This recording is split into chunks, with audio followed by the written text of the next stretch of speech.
All right, everybody, welcome to Hot Sketch Dual Stream. Getting started. That took me. Everybody, welcome to Hot Sketch Dual Stream. Getting started. Okay, let me mute that. Okay, that took me 30 minutes to figure that all out, and I think I'm still not even finished. But that took me like 30 minutes.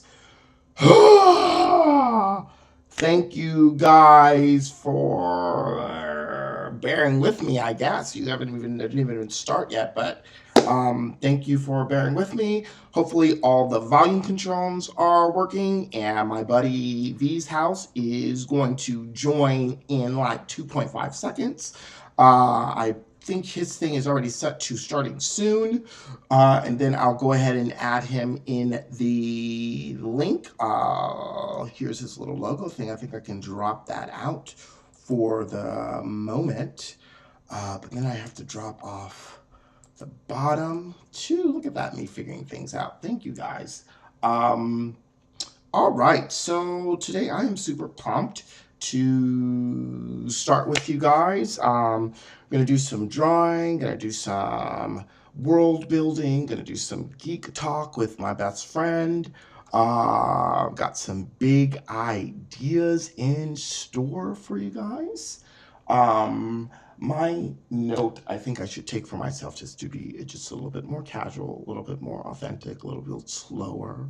But I am super excited. I want to draw some characters. I have a character that I've created that I think I want to do the visuals on today. Her name is Khalimari. Got junk in my teeth. Which is a play on the fish food. And she is a sort of an aquatic creature, but kind of on air. I haven't decided if I'm going to make her able to breathe on water or if I'm going to give her some sort of like breathing apparatus. But I have like on next to me right here, I have a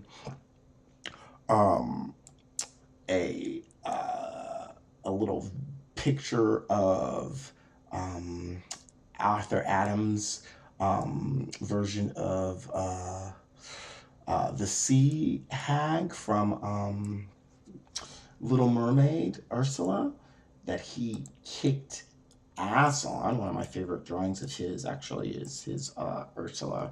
I should probably figure out a way to sort of pull things up when I'm talking about them on screen. That would be a great idea.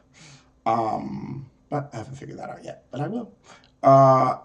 So Ursula, which is a great character that I kind of love. This looks like it's out of proportion too, actually. But I probably shouldn't start dealing with that while I'm on mine now, should I? But I think I'm going to anyway, because that's what I do.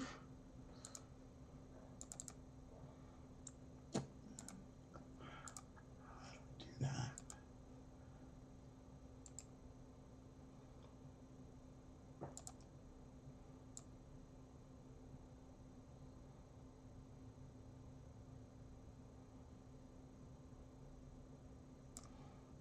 Looks good. All right, that looks better, right? I think that looks good, all right? And then I'm here, and then one of my old drawings from college. I took a life drawing class in college, and of course, one of the first things they tell you to do is to do a self-portrait. So I did that, and this is what I looked like when I was 20 years old, maybe even 19 years old in college. Smooth, no beard, no insecurities, no hurt hip. Anyway, I'm gonna pull out my sketch pad and start drawing. One of the things that I want to start doing at the beginning of each stream is setting an intention. And my intention for today or tonight's stream. We should be going from like 9 until 10. My intention for tonight is to draw. I'm going to try to speak up because sometimes it's a little low when I hear it coming back. So probably not on my end though. But one of the things that I want to do is start doing an intention, and I think my intention, because I'm in this very spiritual place in my life where everything is about intentions and creating a great world. And so tonight my intention is to create a character design of Khalimari. And also create a new big, grand, universal, art-inspiring, work-creating, world-changing company slash idea slash space with my best friend dealing with art.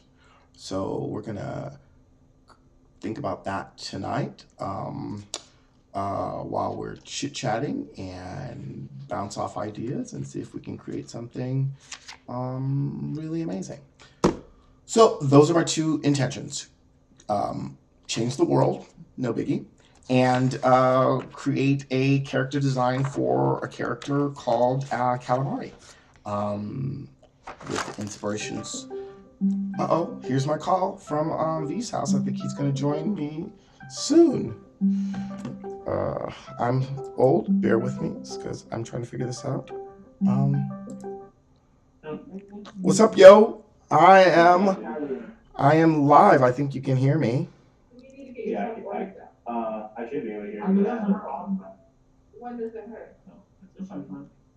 Sounds like, hi, what's up? Like when you're eating, when not you're much, not much. About to go on. All right. I just went on maybe like a minute ago, so it took me 30 minutes to figure out how to do my online stuff. I know, right? So my thing was saying starting soon for the last 30 minutes. But we got there. I can see his face. Yeah, it's from underneath, but you can see his face. You can't even see my face when I'm working right now because it's like I always end up going somewhere else because my head always like goes down into the. And while I'm drawing, I do like this, so I'm hoping it comes across better when I'm looking low. Can you see me now? Yeah. Right? Right, because now I'm looking up and I'm trying to chit-chat. But when I'm drawing, I'm like down, hopefully. It could be closer probably, though. So you were good. All right, great. Hold on a second.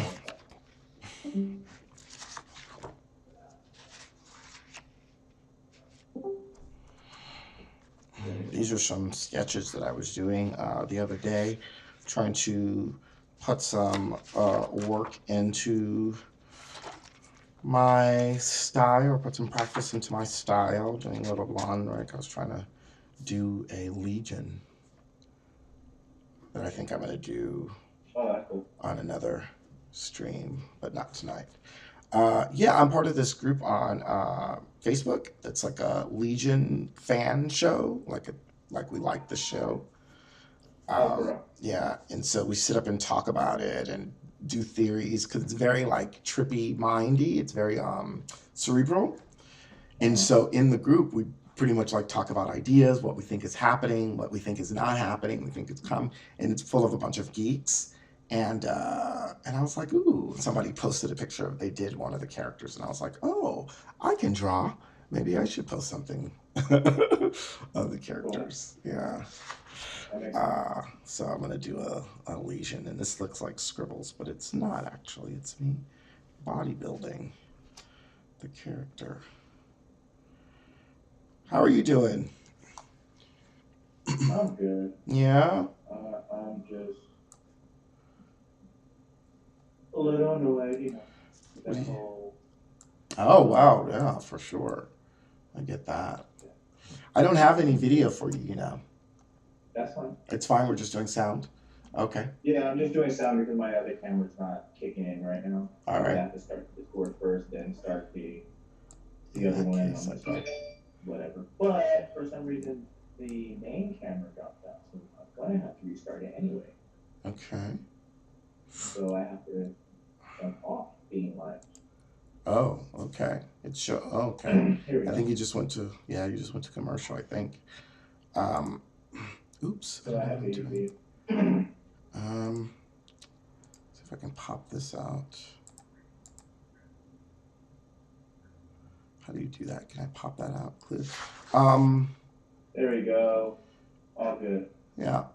Welcome everybody. We're doing, as you know, my friend V's house just jumped on, and we're gonna start our night of sketching and conversation and drawing.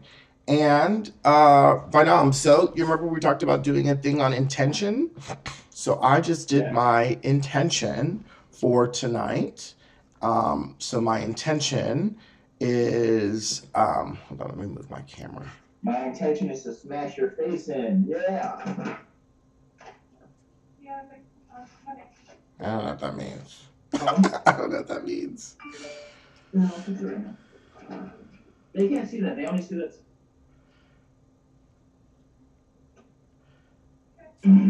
What are your intentions? My intention for tonight is So mine were to change the world. to change the world. Yeah, because I have a spectacular idea. That idea that we decided on that we're gonna talk shop about tonight. So I'm hoping that grows into something pretty powerful and amazing and earth changing. And so that's going to start tonight, and to do the character design on a character called Khalimari. Do the visuals on a character called Khalimari. And Okay. And so, what are your intentions? Okay. My intentions is to first show you that I went ahead and picked up a bunch of comics from Ethan Van Sciver. Oh, cool. So I picked up Cyberpunk Zero, his original comic that he did back at Harris Comics. So it's created, written, and drawn by Ethan Van Sciver. Cool. So I picked up Cyberpunk Zero, Cyberpunk number 1. I picked up Cyberpunk number 3 and number 4. I picked up number 2, but this is Reservoir of Frog. I thought it was number 2 for the regular series, but this is another small mini that he did. Okay. Of Cyberpunk. So I just need to pick up number 1 and pick up number 2, and then I'm picking up all the other Cyberpunk books that I'm finding online. Cyberfrog? Is that the name of the character? Cyberpunk. Okay. Yeah, Cyberpunk. So I picked up all of that. I've also picked up, I've also bought his Catwoman books that he did for DC Comics as well. Okay. So I picked up those. I already have his X-Men stuff that he did for DC Comics and Wolverine stuff that he did for Marvel Comics, I should say. Okay. So I already have those. And then I've already picked up almost all of his Green Lantern stuff as well. So I'm pretty caught up on all his artwork and the stuff that he's worked on thus far, I think. But I'm gonna go ahead and look through his portfolio, body of work, and make sure that I have everything. And then I did finish the Goku Superman piece. Did you finish it last night? Did you finish it online, or did you finish it? No, I did not finish it live. Oh, okay. I just went ahead and just basically worked on it. Cool. It is beautiful, by the way. It is beautiful. I love it. My favorite part is the power signature. Yeah, it is cool. Spectacular. I saw you talking about the little waves that are right on the sphere. There's there. I thought that was something I haven't seen in many, many, many years. or ever, and thought it was a great little power signature. Uh, uh, and this one with the bubbles inside the wave, that's good too, actually. Yeah. So basically what I wanted to do with that is like in the old cartoon of Dragon Ball Z, the first time Goku creates a spirit bomb when he's fighting Frieza, he's gathering all the energy from the universe and all the like little particles are coming in and forming and whatnot. So that's pretty much what that is. What happened to my stream? It's here. I'm looking at you. Well, my machine it keeps on like dropping out. I don't know what's happening. There it goes. Yes, I don't know what's going on there. But yeah, so there's that. But other than that, so my intention is to do a sketch cover for Daredevil. Okay. And add a background to it. So I'm gonna try to design something tonight in blue pencil or maybe graphite. Figure out what I'm gonna do and put a background. And let's talk. I'm gonna do a little bit of warming up before that. So let's talk shop. Let's do all that good stuff and go from there. Cool. What do you do for warm up? I'm trying to create these little windows on my So Discord, and it's not for letting warming me. what my plan is, I'm gonna go ahead and do a quick like sketch, and I'm gonna do the sketch. Basically, it's just gonna be like so I'm gonna use the same board that I did the Superman Goku piece on. Basically, it's a hammer mill, 11 by 17 hammer mill cardstock paper. That goes really well with ink. You can use brush on it, or you can use like regular ink. So, or you can use like nibs and that type of stuff. So it's really nice. So I like the paper. It's fun. I like it, so I'm gonna use that. And then that way I can just do a quick sketch and basically go from there, right?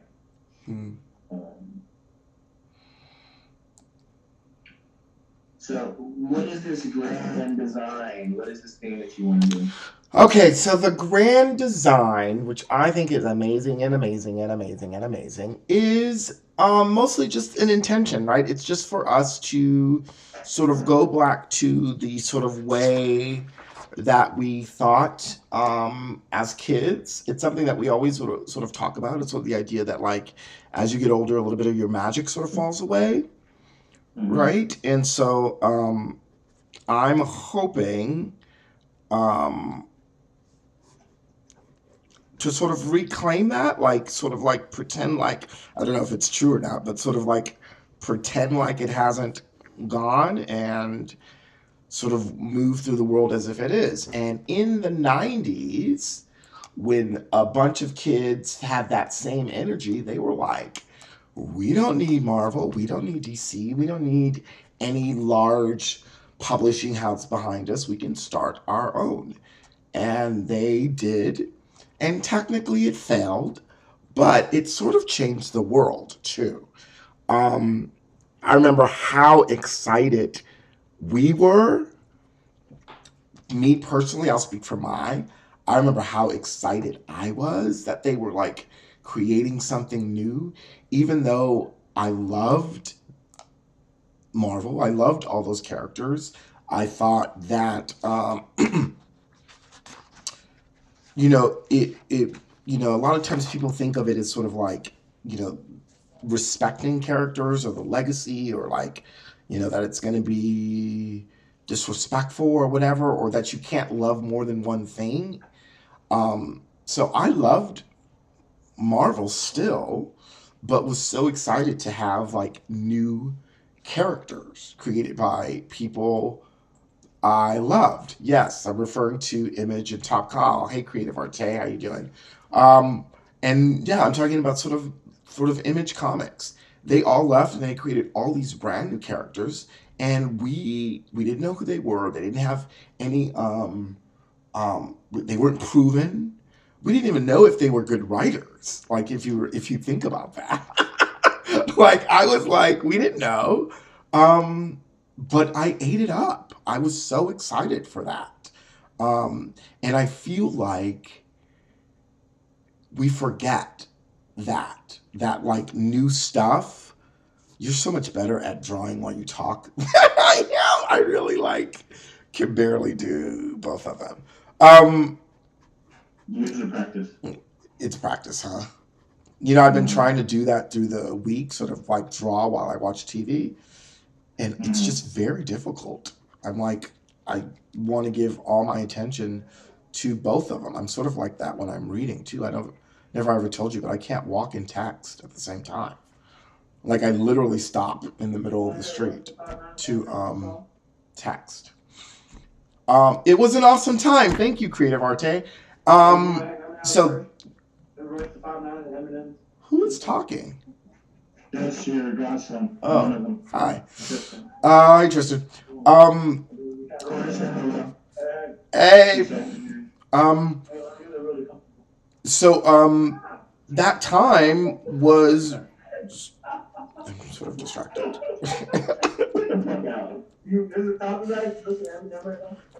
No, I can't because I'm not a big streamer, so they'll like mute my music.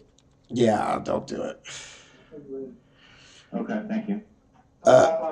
Hey, we're gonna have lunch soon, maybe in 5 months. So yeah, it was really amazing, and I thought it was a time where we were ready for all these new creations and these new characters and these new artists and these new worlds, and they gave them to us, and it was successful during that time period. Not in the way that I think we think of success, but I'm all about sort of changing how we think of success anyway. Um, so I think we should do it again.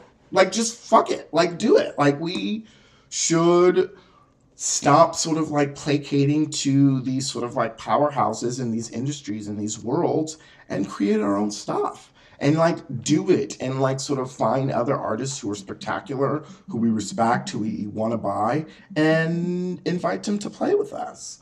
Um, Invite them to play with us. yeah, Okay. and just sort of create this new thing. You know, I know we were thinking of doing it with like Hotsketch, but like, you know, under some name or some umbrella or just some community. Like, I'm not so keen on the idea of, Community. huh?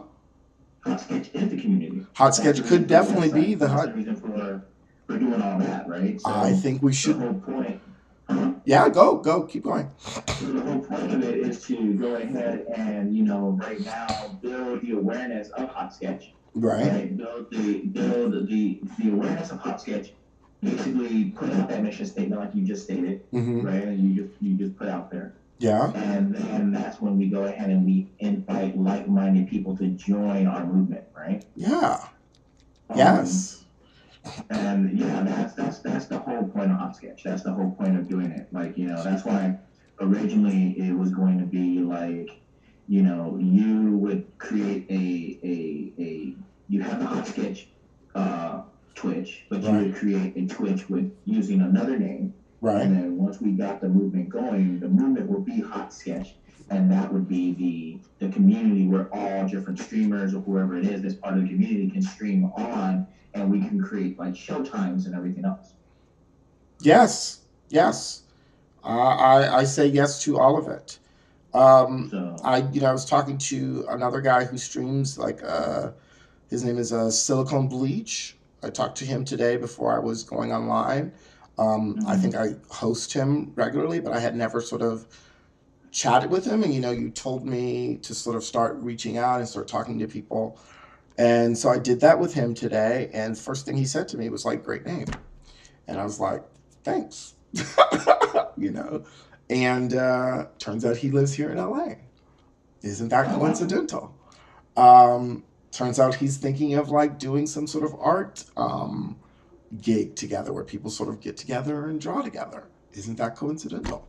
So I was like, that's, I didn't think about that until like now, but like, the universe helps you however you sort of do it. And, I'm in this place of like sort of like intentions and created a new life for myself. And so, um, I think anyway, that's the idea.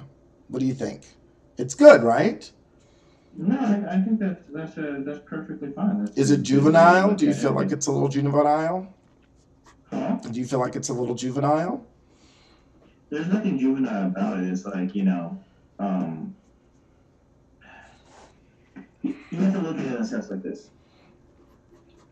It's only juvenile if you honestly feel it's juvenile, right? If you don't think that it's something that makes sense, if you don't feel like it's worthwhile, if you feel like people are gonna totally shit on it. But that's the big thing about it. It's like obviously people are gonna shit on it that don't get it. That don't get it, You know, and who are not going to be a back part when of we it, were, huh? and who are not going to be a part of it. Obviously, that should be Right, like the obvious. Oh, okay. Well, thank you. Goodbye. Right. right. But at the same time, you have to think about it. When we got into comics and when we were doing this in the '90s, it was right when Rob Liefeld and all those guys started breaking away from Marvel. Mm-hmm. We were in the mindset of, oh, we want to do create our own stuff as well. And there was a lot of places out in Los Angeles, a lot of companies that did create their own stuff because they used to be at the LA convention at the Shard Auditorium every month. Yeah. So there's a lot of people doing it. Image just had bigger names. But Right.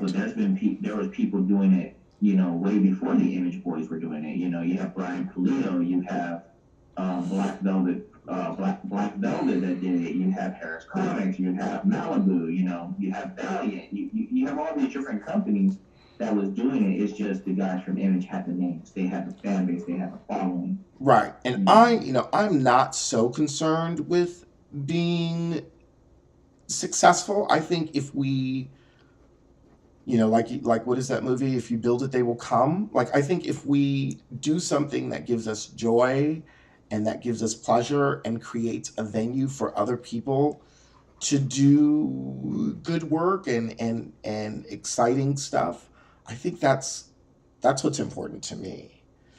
Um, and so I'm like all about just doing it.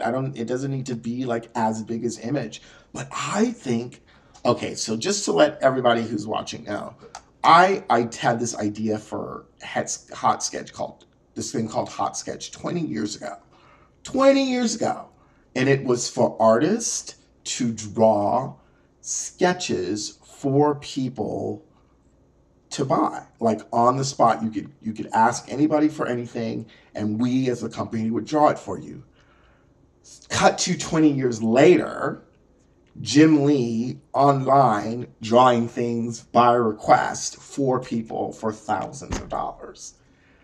Bitch was ahead of his time. And so I think everybody is ripe for comic book stuff again. I think we're just finishing the first 10-year arc of movie stuff, like of movie X-Men things. I don't even know how to say it, but like we've done 10 years of like superhero movies. And I think all those kids who have watched these movies for the last 10 years are probably picking up pencils and pens now. And so that means like 10 years from now, they're all going to be like artists, doing stuff, able to do stuff, talented and amazing, you know, creating characters of their own that are inspired by, the TV version or the movie version of Jean Grey. They'll probably never have read the actual comic books, but neither does that sort of like what do you call it? Neither do they have to be loyal that way. I mean, I don't think people are loyal that way anymore, personally. Anyway, I think we should create the new Image. I think people are ripe for it. I think we should like just do the thing. Just do art. Just create characters. Just create a space for people to sort of draw, create books, but like really create books, like start drawing the things and publishing them straight to audiences. I don't think there needs to be a third wall anymore. Why isn't my pencil?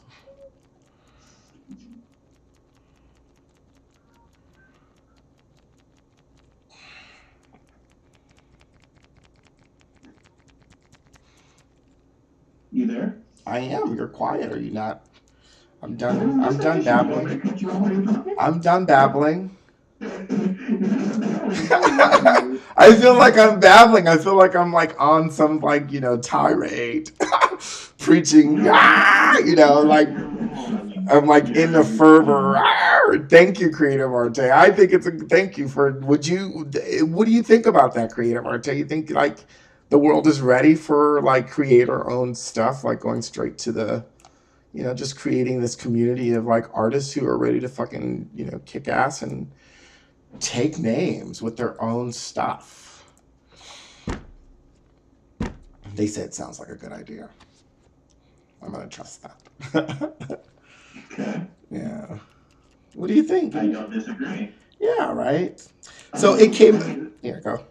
Let me think about it. I mean, that's part of the reason why I asked you to do this with me, right? Right. So we can get back into that space again to see if this is something you were interested in doing. Because, you've been in a different space. You've been in theater. You've been doing all that and everything else. So it's like. And I'm not going to stop. Like, I could do all of it. But yeah, keep going. I can do all of it. Right. The whole thing was, are you in the mindset to do it? And you said, you're like, yeah, I don't know. And then you said, okay, yes, let's try it. Let's do it. Yeah. Because for I don't know how many years you were telling me, no, I'm not in that space. I'm not in that space. And then this year you're like, or last year you're like, okay, yeah, let's do it. I'm saying yes to things. Yeah. So that's the whole thing to it. So now, because you're in that mindset and you're in that space, I can see you wanting to do that. That's why you're being more creative. Because like now it's not just about, oh, how can I make this a cool play, or how can I do a one-man show? It's like, oh, how can we do more with this? What else can we do with this? How can we make this bigger? Yeah, and I was thinking that too. Like I'm like, it doesn't have to be just like pencils. It could be like screenwriters, because they're all the same thing now.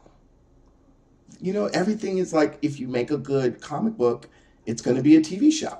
And if you make a good TV show, it's going to be a movie. And if you make it all can be part of the same thing.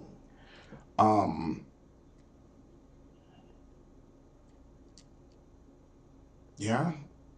Creative artists is they're trying to do creative. They want to do commissions. They're trying to do commissions, and with the internet, everything is possible. And I totally agree with that. Like, yeah, and like, so I was thinking, like, the people we invite, it doesn't just have to be other pencilers. It doesn't have to just be other um, great illustrators, which is what we do. But like, people who are writing, people who are, I'm a writer, so you know somebody who has like a script ready to go, and an artist who doesn't write. Luckily I do both, but like an artist who doesn't feel comfortable writing their or creating their own characters, who just wants to sort of like put pencil to pen or put pen to paper, can find an artist that we sort of invite, and an artist is like creating all these sort of characters that they can draw. It's about sort of collaborating and bringing people together. And I'm one of the things that I was trying to think about, as I'm trying to figure out like what my contribution is. And I think I'm definitely in ideas. And like to me and you, to what I'm bringing to the table. And, I want to make sure that I'm bringing good stuff to the table. And, I think art-wise, obviously you are supreme beast at the moment, and so that's what you bring to the table. I want to make sure.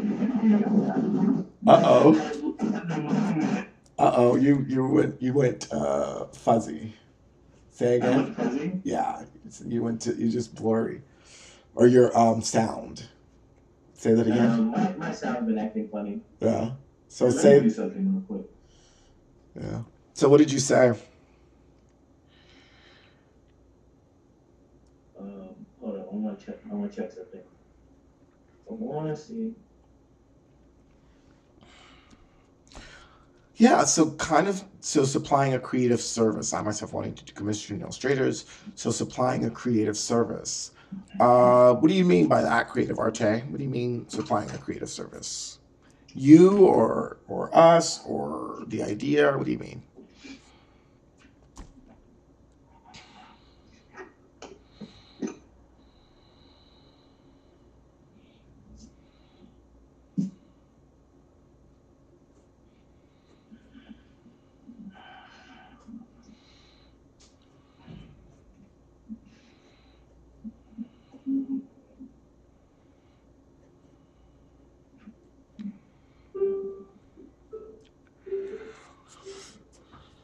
Yeah, so I've been just trying to figure out what to bring to the contribution, and I think definitely have ideas to bring, and I definitely have, the idea of sort of like not needing to live or not needing to sort of think in things in terms of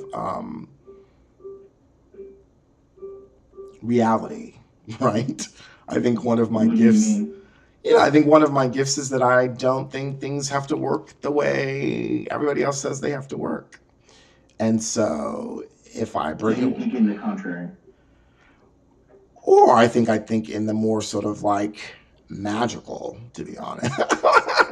I don't think I'm trying to be contrary to be contrary. I think I really do think certain things work, like the idea that people think you have to like have a job to eat. Like I'm like, I don't think that's true. you know, I don't believe that. Um, you're so funny. uh, I totally don't believe that. So, oh yeah, You sure you did that? You're like, don't need job to eat. don't. And so I think I can bring that to the situation. Um, and like I said, I was inspired the other night. I watched that documentary, and it was such a great moment in time. And I think so much of what people worry about now is sort of proof of concept, right? Will it work? Is it viable? Is it realistic? Um, I can tell you right now, everything is realistic as long as you actually put the work behind it. And that's what I was telling you. It's and like, that's what I think you do contribute, right? I think that's one of your things that I can definitely learn from, obviously. is what? Is that sort of idea of hard work gets you what you want? No, yeah. I mean, it's not just going to be handed to you. It's You know, good. It's I good. mean, if you think it's just going to be handed to you, then you got another thing coming. Some people are fortunate enough to just have things handed to them. That's great. Yes, More power to you. But I am one of those people. yes, you are. Yes, I am. But not everyone's so fortunate. No, not everybody is so fortunate. Some of us actually have to bust their ass for the shit they want to do. Poor people. What So happened? poor people. That's so unfortunate. I'm joking. Wow. There's that, right? There's that part of it. Yeah, and I think that is definitely something that I can be tempered with, right? That idea of sort of hard work. But yeah, and obviously it's going to be hard work, but it's also going to be so much fun, right? So one of the things that I think we did at that time, like some of the great people who are on here on streaming, they do this for like hours, Right. like hours a day. Like one person, their schedule is like 8 hours every day. Yeah. And I was like, really?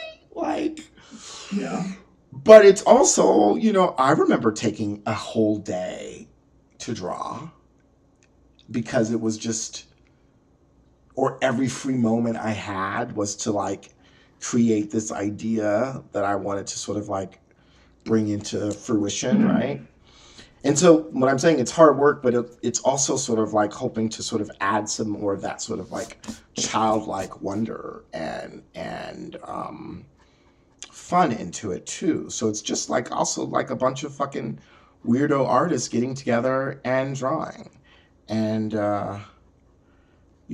maybe creating something great. You know. Okay.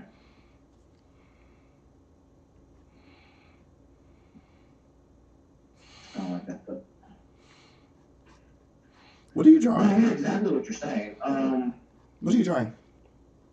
I don't know. It looks very. It's like full out now. Oh, I love that foot. No, don't erase it. It's a big foot. I liked it. I just erased it. I saw. It's gone. I didn't like the angle it was in.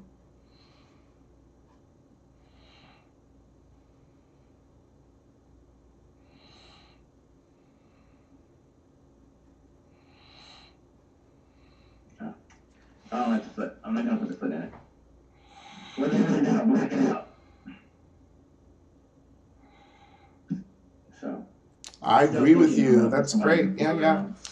The Creative Arte, who's in my chat, was saying case in point Netflix and YouTube, a corporation or the average Joe who doesn't have a corporation or a big business to make a living or name for themselves. So I'm assuming he's talking about how sort of like I imagine how they went up against the networks and created these new platforms for people. Or you're talking about artists like Colleen, who I love. She does Amanda, who's one of my person on my chat is talking about Amanda, who does a character who's sort of a loser or like a art snob. And she's definitely a millionaire. And she started on YouTube creating these like silly little skits. And has become, famous in a very different way, right? As long as we don't think that we're going to be, I use Jim Lee too much. But, we could, but like different. So she's a star, but different, if that makes sense.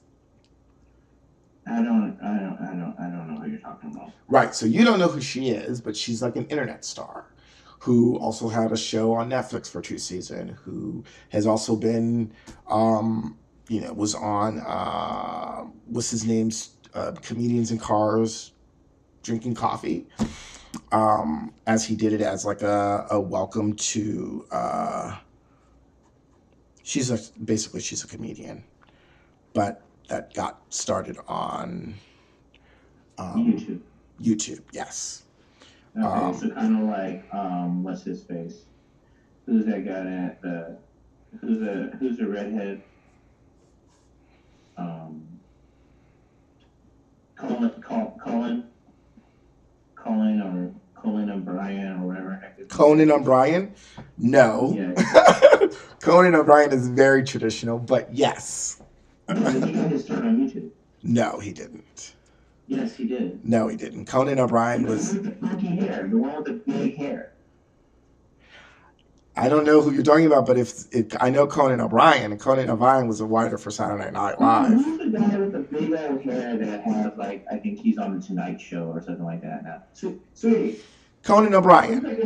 Who's the guy with the big hair? The white guy with the big hair that has like he almost looks like a pompadour. Conan O'Brien. Not James Conan. Conan O'Brien. He started on YouTube, right? No, he didn't start on YouTube. No, I'm pretty sure he started on YouTube. No, he didn't. He was a writer for Saturday Night Live for many years. Okay. Yeah. I'm like, I know that. But famous. But no, he's like real famous. He's like traditional famous. Okay. Except that he was like a writer. I guess the difference is that he was a writer who became famous. Like Neil was a producer that became famous? Who? Yes. Yeah, the ginger. Yeah.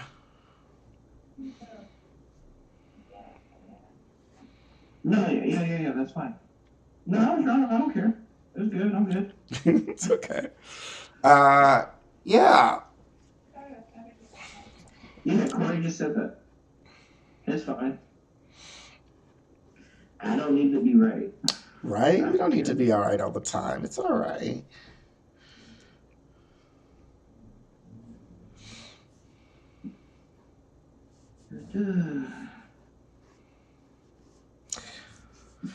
Trying to do a build out like you say, but they're always so hard for me. What's a build out? Like creating, using line work to draw your character.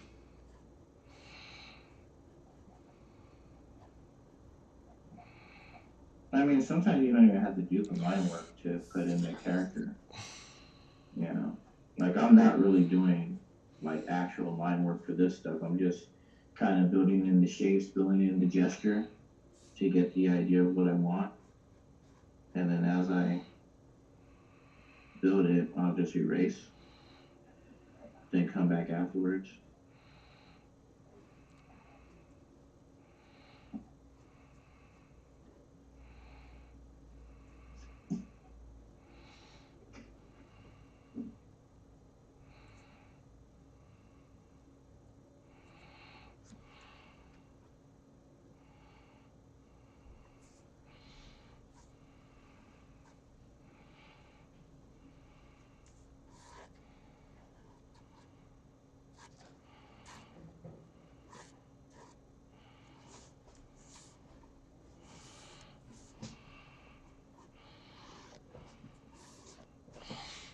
Okay, let's see. So I'm drawing a character, and so my other intention. So yeah. So just start thinking about people to. Did you leave? I think V's house just dropped out. Sorry about it, guys. Hey, what's up? Yeah, I had a power surge and my computer crashed. Oh no. Uh, all right. Come back. It'll probably take a minute before I get back on. All right. All right, come back. I'm gonna start. I'm gonna talk about my character creation. Alright. All right. Bye. Hey guys, sorry about that. V's house just dropped out for a second. So while he is on pause, I am going to do a little information about my little character that I'm creating here. So I'm creating a character. Her name is Khalimari. And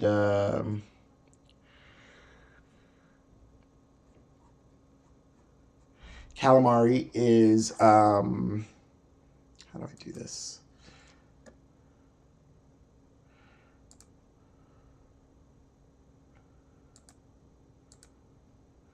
I was wondering if I could share my Instagram link and get your feedback. Sure.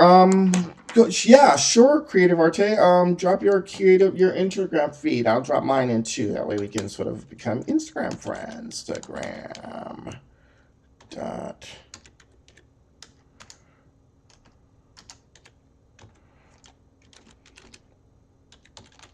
just ignore all the thirst trap stuff.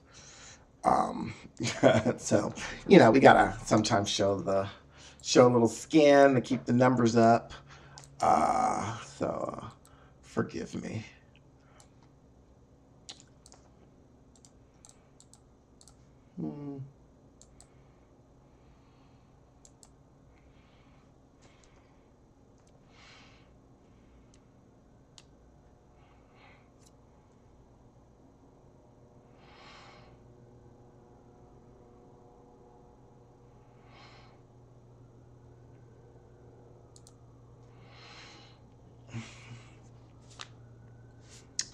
So, yeah, everybody, details dropped out for a second, but I am going to do a little character creation. So this character I'm creating, her name is Khalimari, and it is based on a idea I had for this group called Trauma Ward, which I am trying to create as a sort of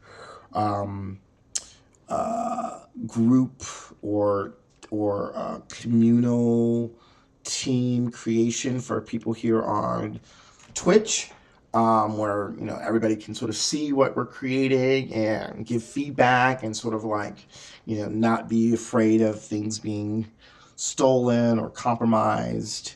or anything like that. So this character is from that group, and it's a group of characters who all have some sort of um, disability or brokenness or self harm that they do, and in a way to sort of protect them and the world around them, they have been put in a this should be more interesting. Maybe I can put that up. So, in order to protect them, the government or the powers that be haven't decided the world yet. Have put them in this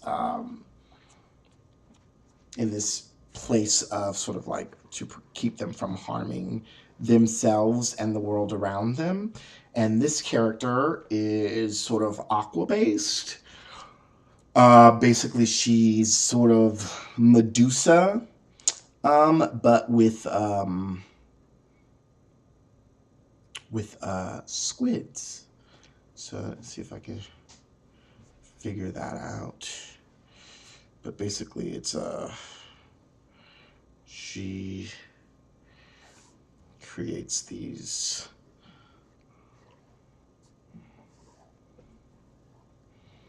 She has these squids on her face and gills. I guess she should have two, right?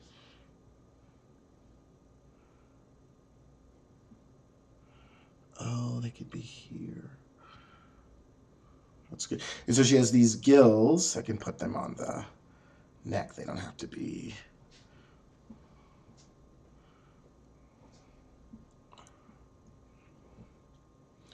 They don't have to be on the mouth.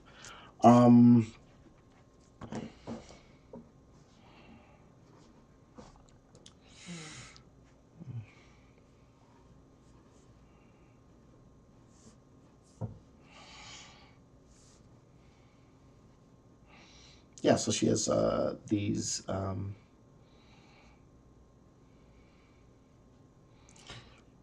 gills or these tentacles that she uses as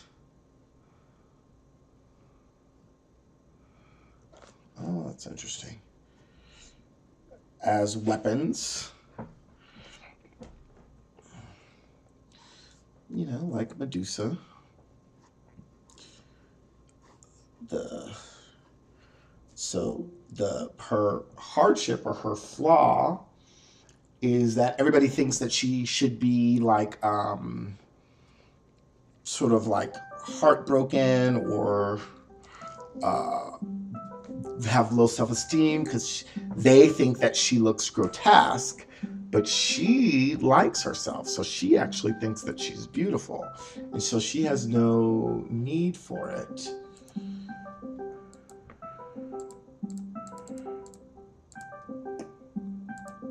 I don't know what's happening.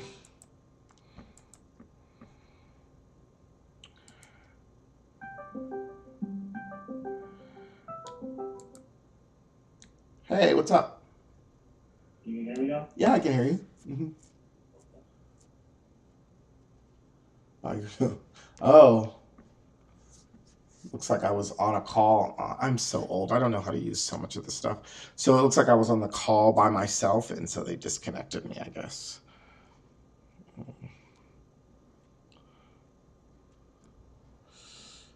Um, uh-oh.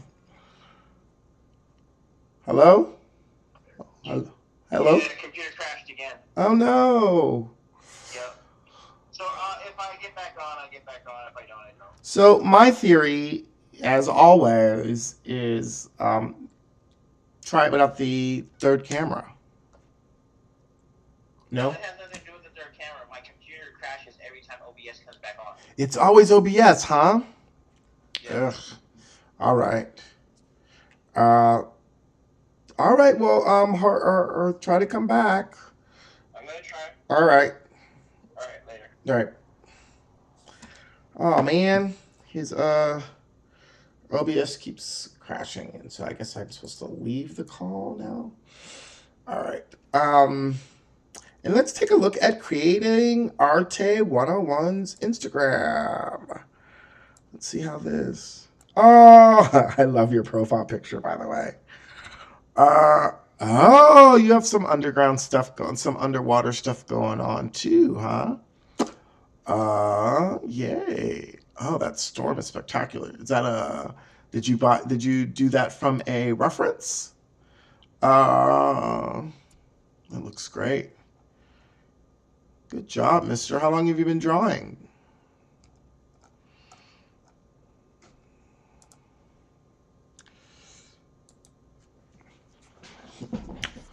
Did I lose ya?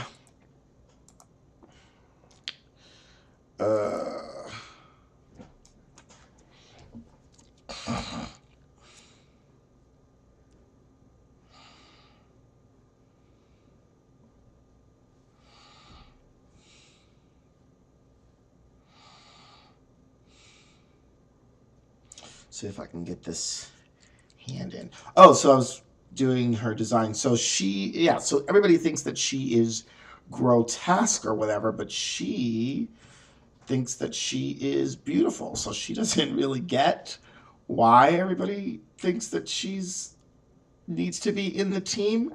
So it makes her, I think she's going to be my team leader, is because she actually she has this thing that the other ones don't have, which is this ability to see past her flaws and find not only beauty, but power there too. And it is sort of a quest for all the other characters to sort of learn this same attribute. And so obviously she should be team leader, I think.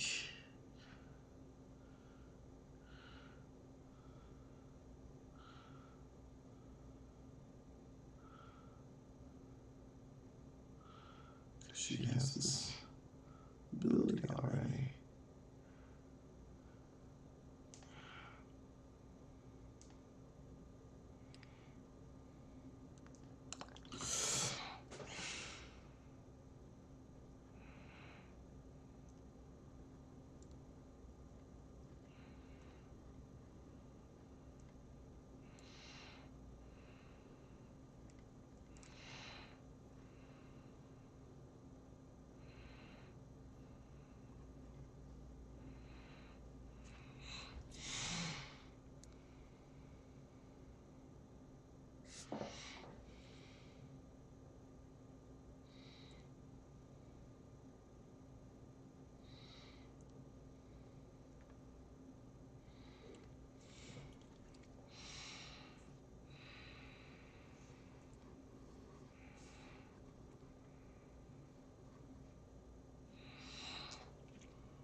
Maybe I should look at some Spider-Man references, huh?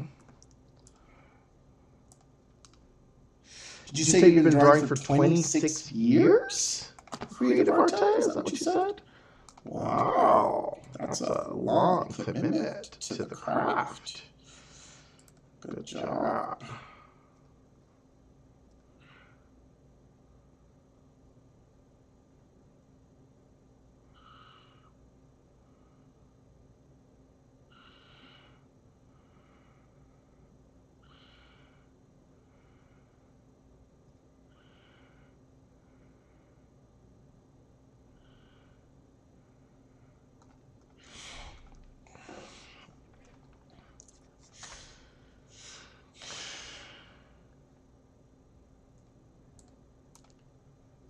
When did you start?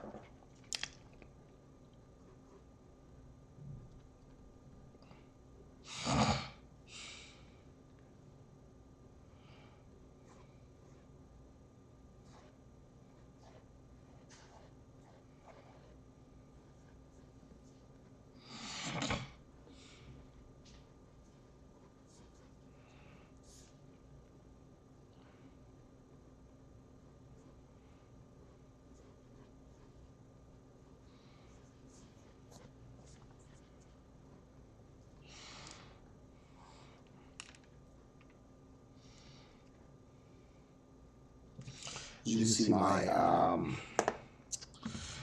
my anatomy is not the best, so I'm always trying to figure out ways to sort of build in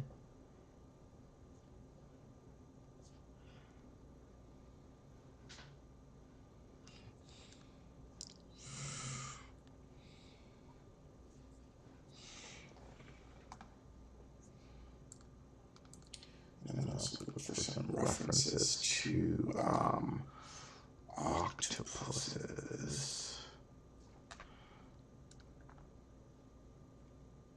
Off and on. Yeah, that's like me. I'm like been off and on with my art as well, and I'm just now sort of recommitted to it because of my best friend V's house.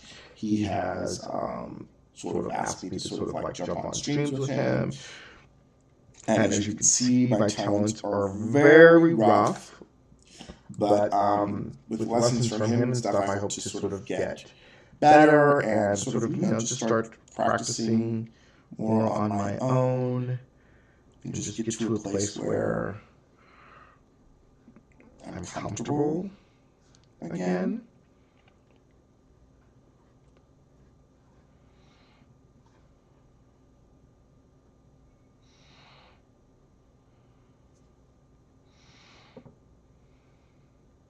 And sort of trusting in my own sort of talents.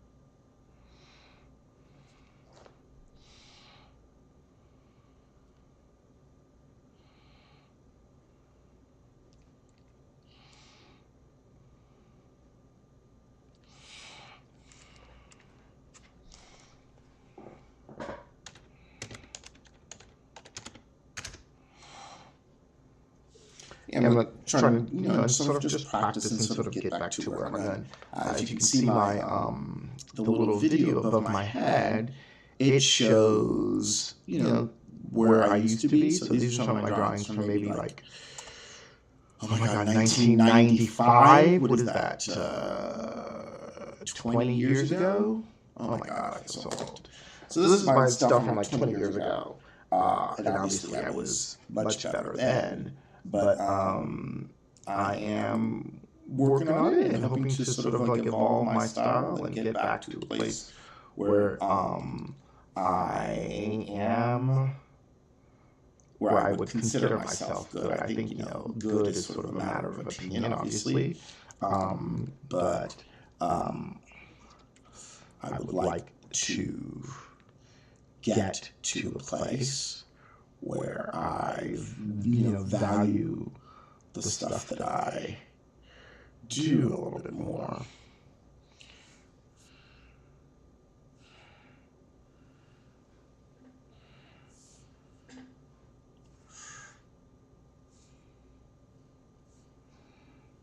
And as Madame says, that takes practice, but I also just think it takes for me sort of getting to a place where I like the aesthetic that I'm doing.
sorry, I'm not very talking very much. Seriously, my twins. Great. All right. Well, good talking with you, Creative Arte. Hope to see you back again. That is a huge compliment that my style is similar to Jim Lee. I really appreciate that. I actually think it's one of the things that I need to work on. I feel like I'm sort of a little bit stuck in my 90s style. So I'm working on sort of evolving, while I'm sort of like looking at more different artists and trying to sort of like see what I want to contribute to the field. But I love your style has this really sort of clean one line to it, which is something that I actually really want to incorporate. As you can see, my sketching is very sloppy in the beginning. And it seems to be very sloppy style I have right now, but it's something that I want to sort of work on fixing so I can become more clean lined, I think, is the more just the way I want to say it.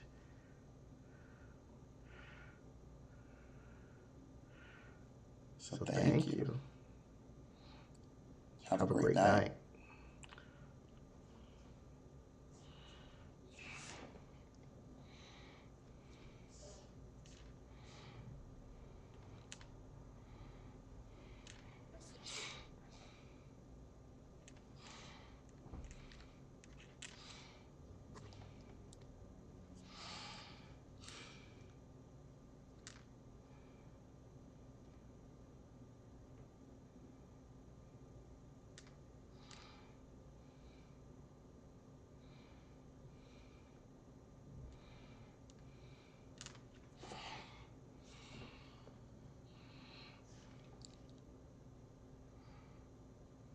I love Jim Lee, by the way. No offense. But, there's already a Jim Lee, so I can't really be having his style walking around. Alright, so I have to have my own style. He's the prince. Just a little story. I actually got lessons from him, or I guess people wouldn't call them lessons. I consider them lessons, but when I was in my I think it was like 17 or 18. I went to go see him in Anaheim, young little budging artist, and I had all these sketches of his characters from, I had a sketch I did for Gen 13, and I had a drawing I did full colors of Gen 13, and I had Stormwatch characters I had drawn for him. And who else did I draw for him? Anyway, Gen 13 and Stormwatch for sure. And he took like 20 minutes. This is why I love him and why I think that art should be collaborative and not very competitive. And we should be generous to each other and to other artists, because he took 20 minutes out of his signing schedule to teach me some things. And he took out his pencil, he drew over my drawing, which some people would consider an insult, but I still have those pages, and who knows what they're worth. But he drew over my drawings, giving me tips on perspective. He gave me a tip on I remember perspective, line depth, and so how things sort of like need to sort of show their weight. I think one of my legs looked like a penis coming out of Maul's. And I did Maul and Zealot from Wildcat, so I did 3 of his character creations. And so he took the time to sort of like let me sort of feel like my stuff had some value, which is super valuable for a kid at that age. He made me feel like it was good and just needed a little bit of work. And of course, when a person does that, I thought he was, God's gift. So I took that to heart, and I think it's one of the reasons why I trusted my talent for so long. When somebody of his caliber sort of believes in you, or takes that time, and I'm sort of making it a little bit grander than it was, but he just took the time, and that's like the world to. It was the world to me. I'll just speak for myself. It was the world to me.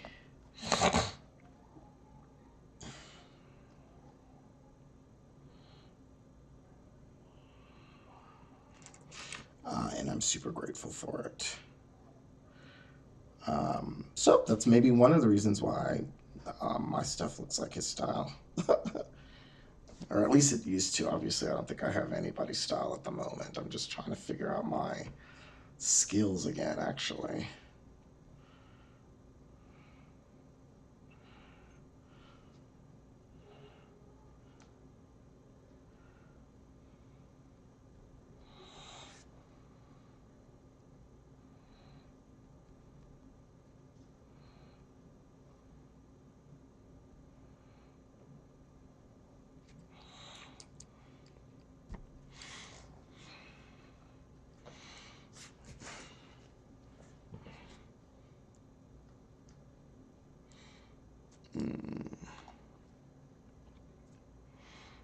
Let's get some more.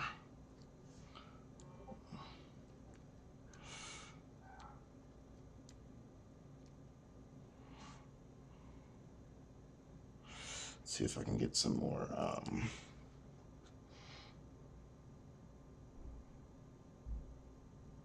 These are actually really beautiful.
There should be more stretch or more stress in this body, actually.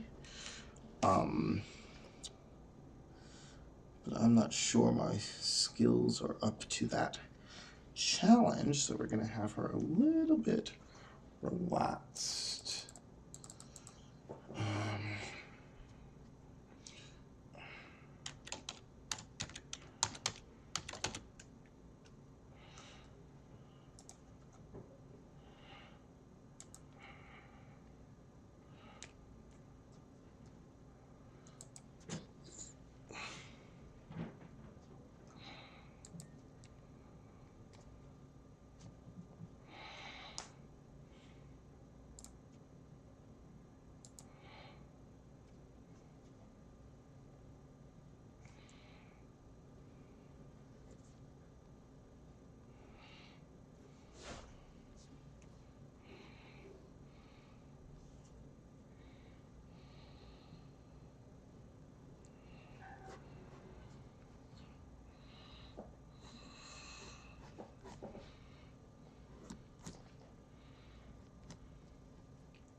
I should probably be talking more. I'm sorry, guys. I'm trying to figure out this body position.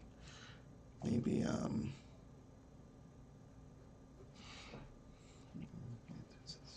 switch over to the hand. That's always a good, when you're having a little stuck at some point, switch over to another part.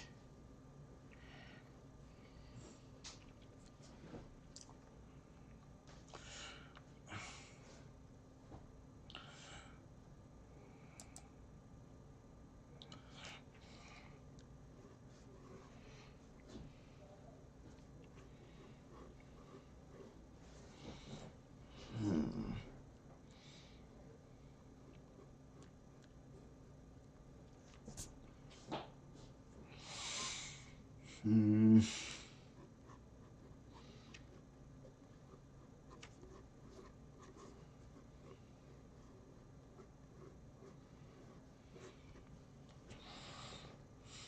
Hmm.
I think her face is a little too ugly. I kind of want her to be beautiful.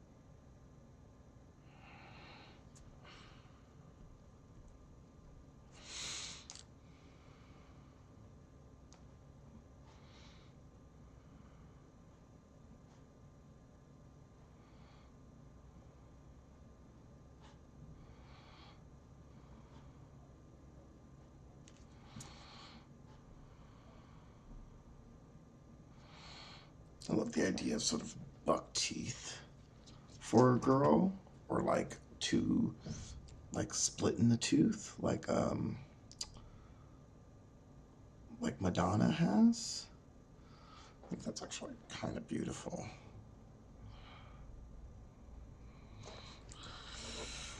I think I've put too much black though, and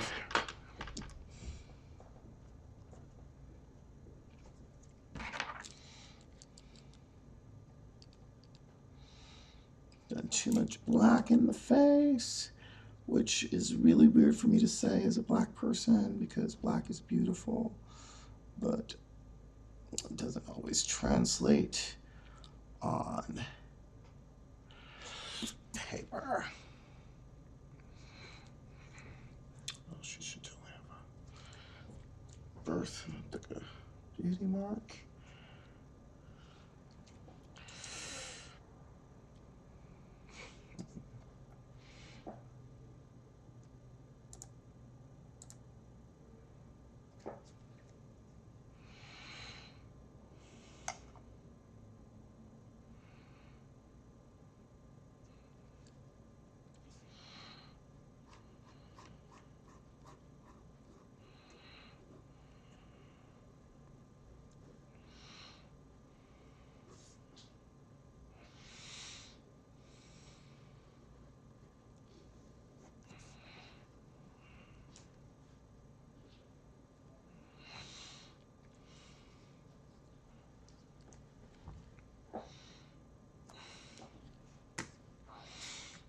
draw this hand.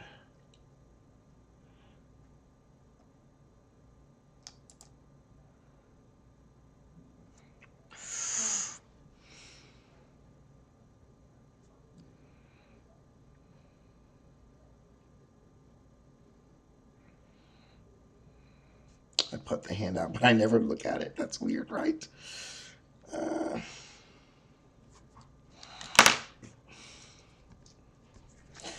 I'm just scribbling, and we don't want to do that. We want to have a plan.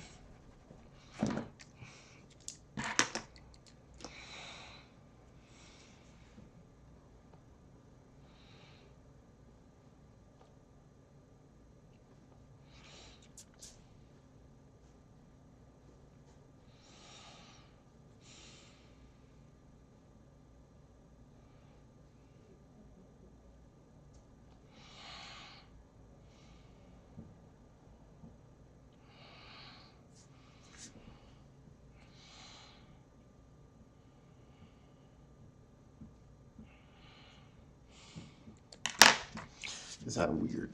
I don't know if I'm giving away my secrets, but a lot of times I just scribble until something looks like a form to me.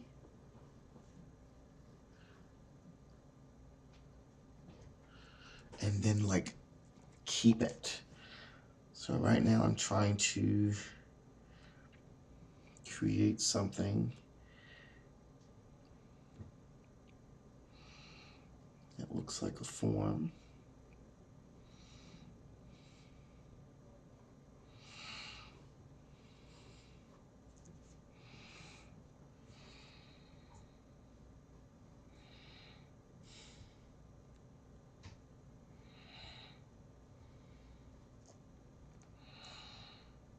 Oh shit. yeah. Something just happened.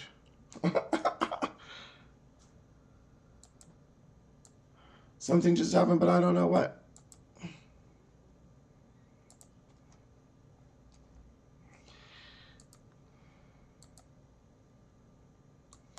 I don't know what. Something happened, but I don't know what. I think I just got a follow by Roland24SX. Is that right? Maybe? It's the last thing that showed up on my little... Hey, there you go. Woo! Welcome, Roland2240SX. I appreciate the follow. I'm new to the game, so I'm always super excited when I get one. And also, as you can see, confused because I don't really know what's happening. So I appreciate it. Welcome to the stream. I am drawing one of my characters, a new character, sort of a female design. And right now I'm struggling on this hand. But you know, we'll figure it out. When in doubt, draw a fist. Because fists are the easiest versions of a hand.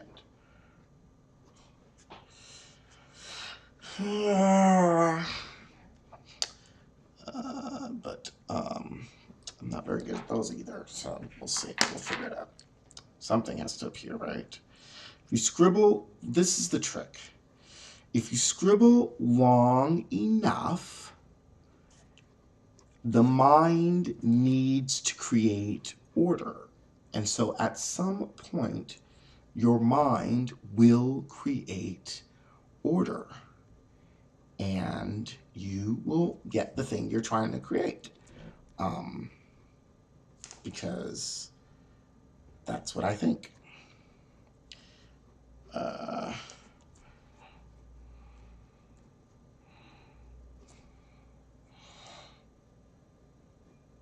Because your mind needs to form order. So right now, I'm just scribbling in this area to create something and hoping that it will be hand-like at some point.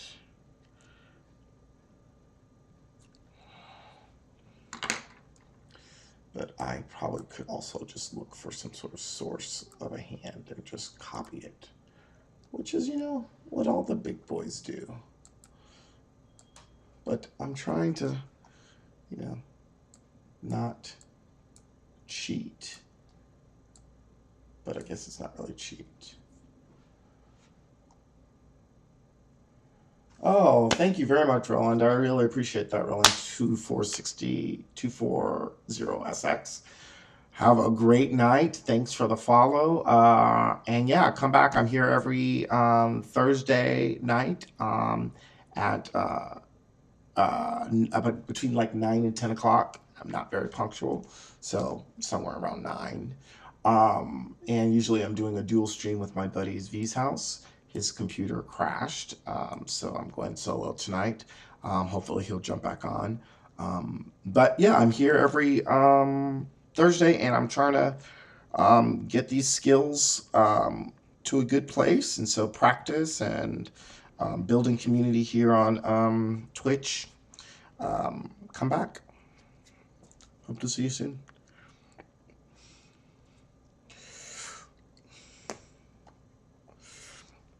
You know what I have? I have these trusty. Sorry. I have these trusty. I got these rough stuffs, J. Scott Campbell, who I used to really adore when he first started drawing. He used to be my bomb diggy when he was doing Gen X. I was obsessed with him. His women are a little the same to me now. Like every single girl he draws is like this skinny twig of a girl. Like they're all like the same exact body type. And I don't know if that's just like what he likes or if it's just like really easy for him to like bust out right now, but like it's boring. So I don't really follow him. I don't think I even read one issue or bought one issue of Danger Girl. Because they were all the same girl. But I'm going to stop dissing on him now because he is an unparalleled artist and brilliant in so many ways. And I obviously dropped $60 to get this packet of his art in sketch form because I feel like that is when an artist is their truest, is before they clean it all up and, you know, process it for printing, but it's how they sort of like design their characters. And I wanted a little bit of that magic, so here I am. You know, I'm dissing him in one breath and copying him in the next. So that tells you, you know, it tells you a little bit about my integrity. No, but he's bomb. You can't. But like, look at all those. They're the exact same girl, every single female. And he is famous for females, I think, because heterosexual boys really like him. But unfortunately or fortunately, I'm not one of those heterosexuals, so it does very little impress for me as an artist. Because they're all the same person. But I'm hoping he has like a little tutorial on hands so that I could steal one real quick. But yeah, his stuff is so good. But that tells you my issue is that I should probably be practicing hands more, which is what my friend's V's house tells me all the time. You need to practice your hands. You need to practice your face positions. You need to practice your, you know, basic structures, all of which I agree with, but I don't have as many hours in the day because I have to nap and eat pie, so I don't always do what I'm supposed to do. But I'm about to steal a hand from him real quick as soon as I find one that I like. Trust and believe it.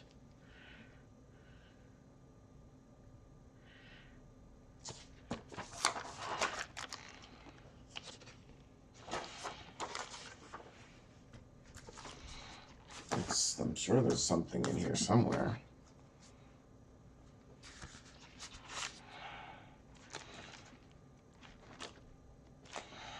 You can't tell me he doesn't have a whole book of sketches without any hands.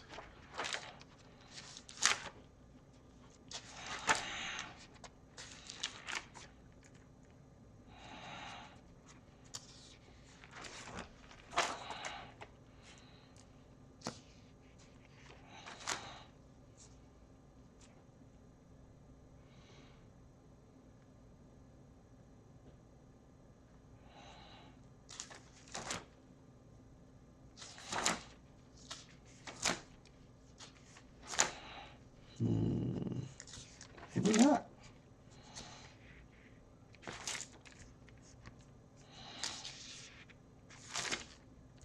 Oh, he did these characters called Wildsiders that I actually really liked too. I think that was maybe the last book that I bought of his was the Wildsiders. It was these like sort of like animals. They had like these digital versions of animals that they could create that I really loved. Yeah.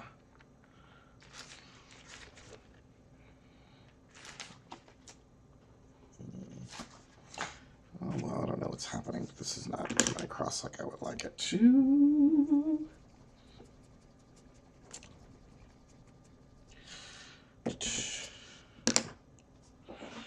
The hand.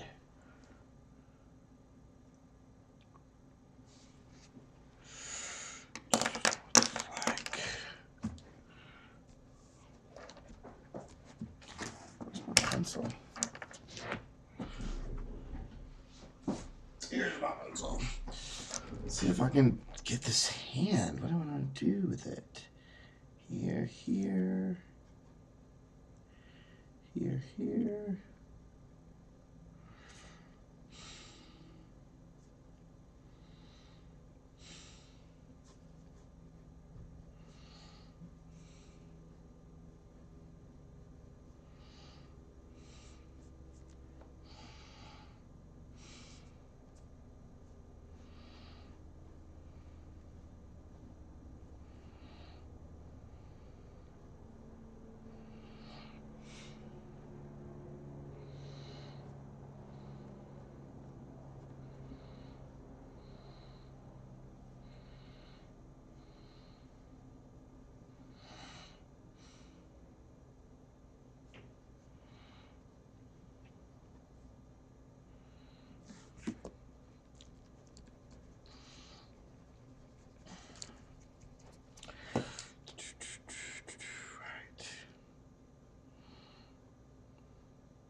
All right, let's try this.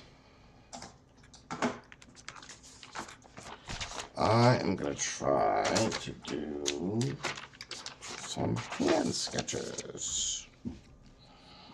Instead of going over and over it.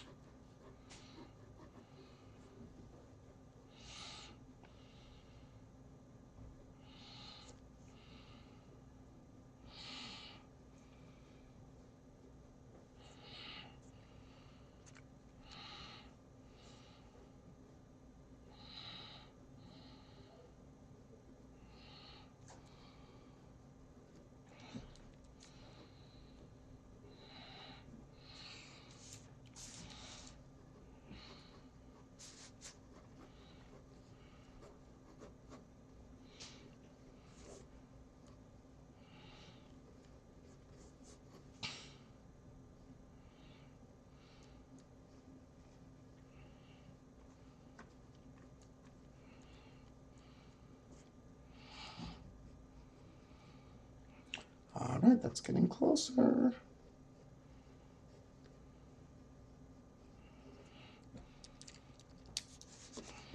Shit.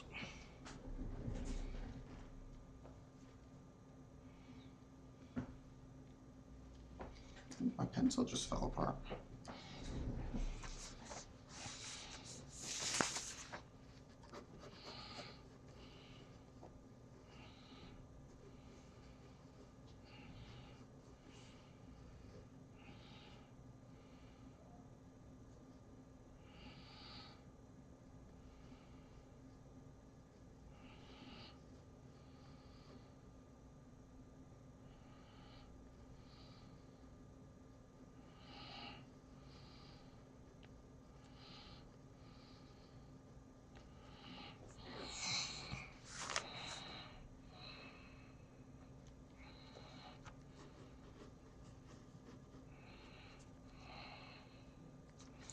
That is, the thumb is on the wrong side. That is, the thumb is on the wrong side. One more time. Here, here, here. And pinky, pinky.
Thank God. All right, there you are.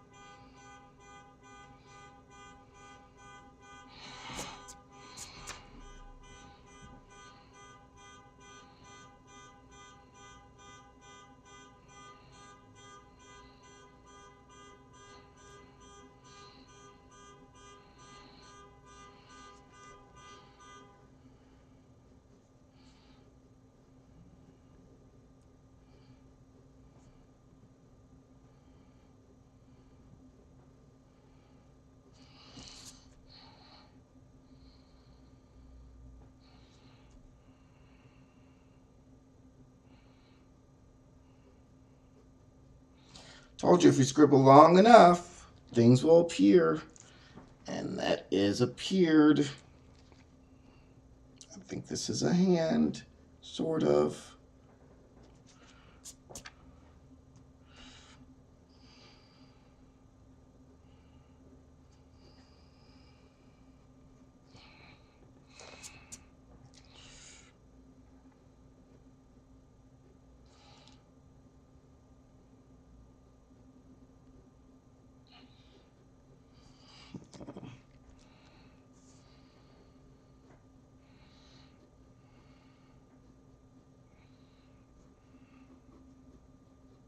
Good.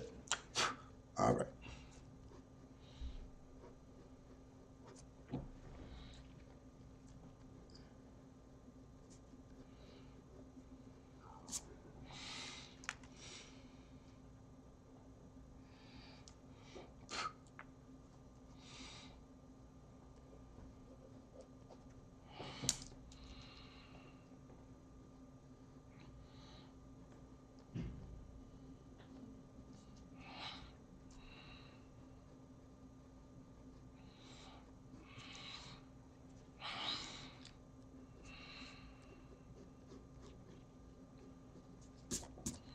I'll figure it out eventually.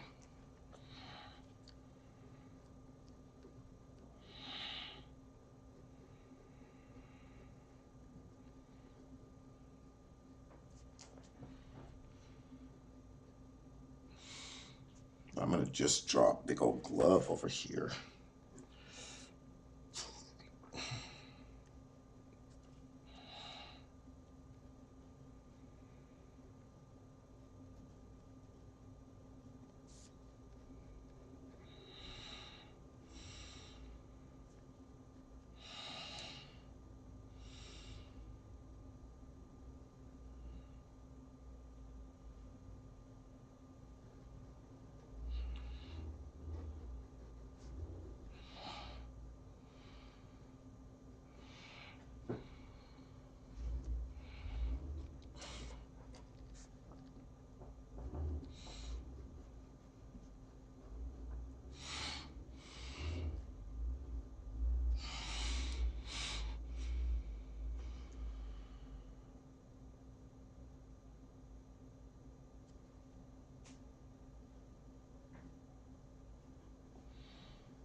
I think these are all going to be tentacles, huh?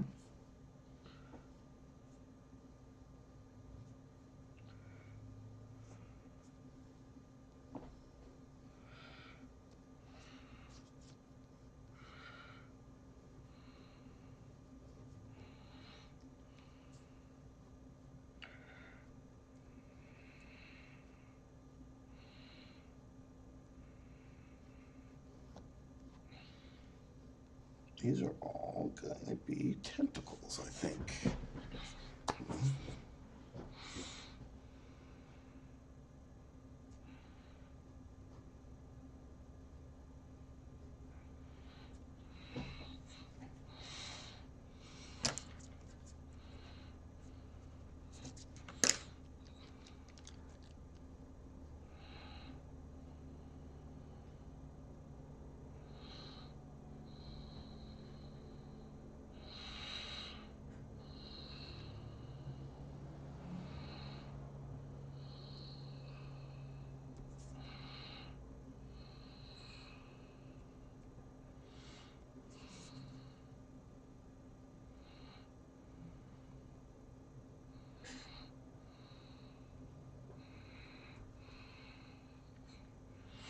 Don't poke your nose while on camera.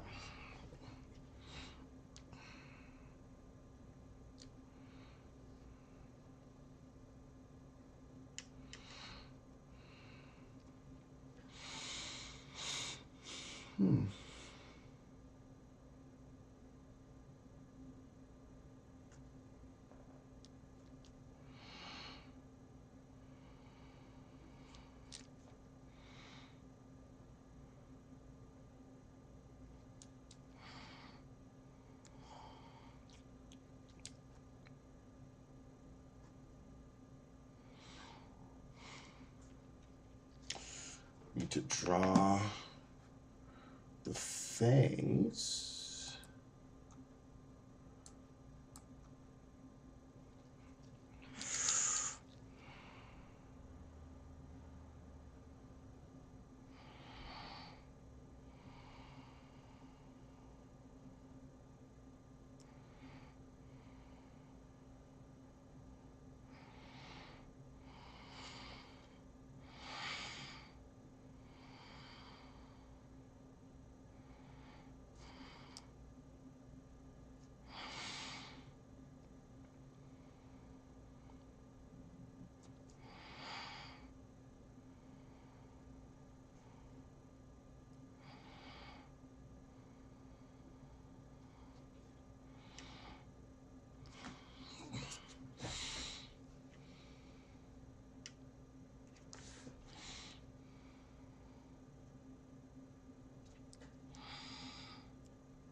What is she doing?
What's up, yo? What's up, dude? How are you doing? I'm alright. I figured we kind of figured it out. Yeah? What do you think happened? No, it's we just read up on it. The error code we looked up that it's a video, it's a driver issue with Windows and the cameras. Yeah.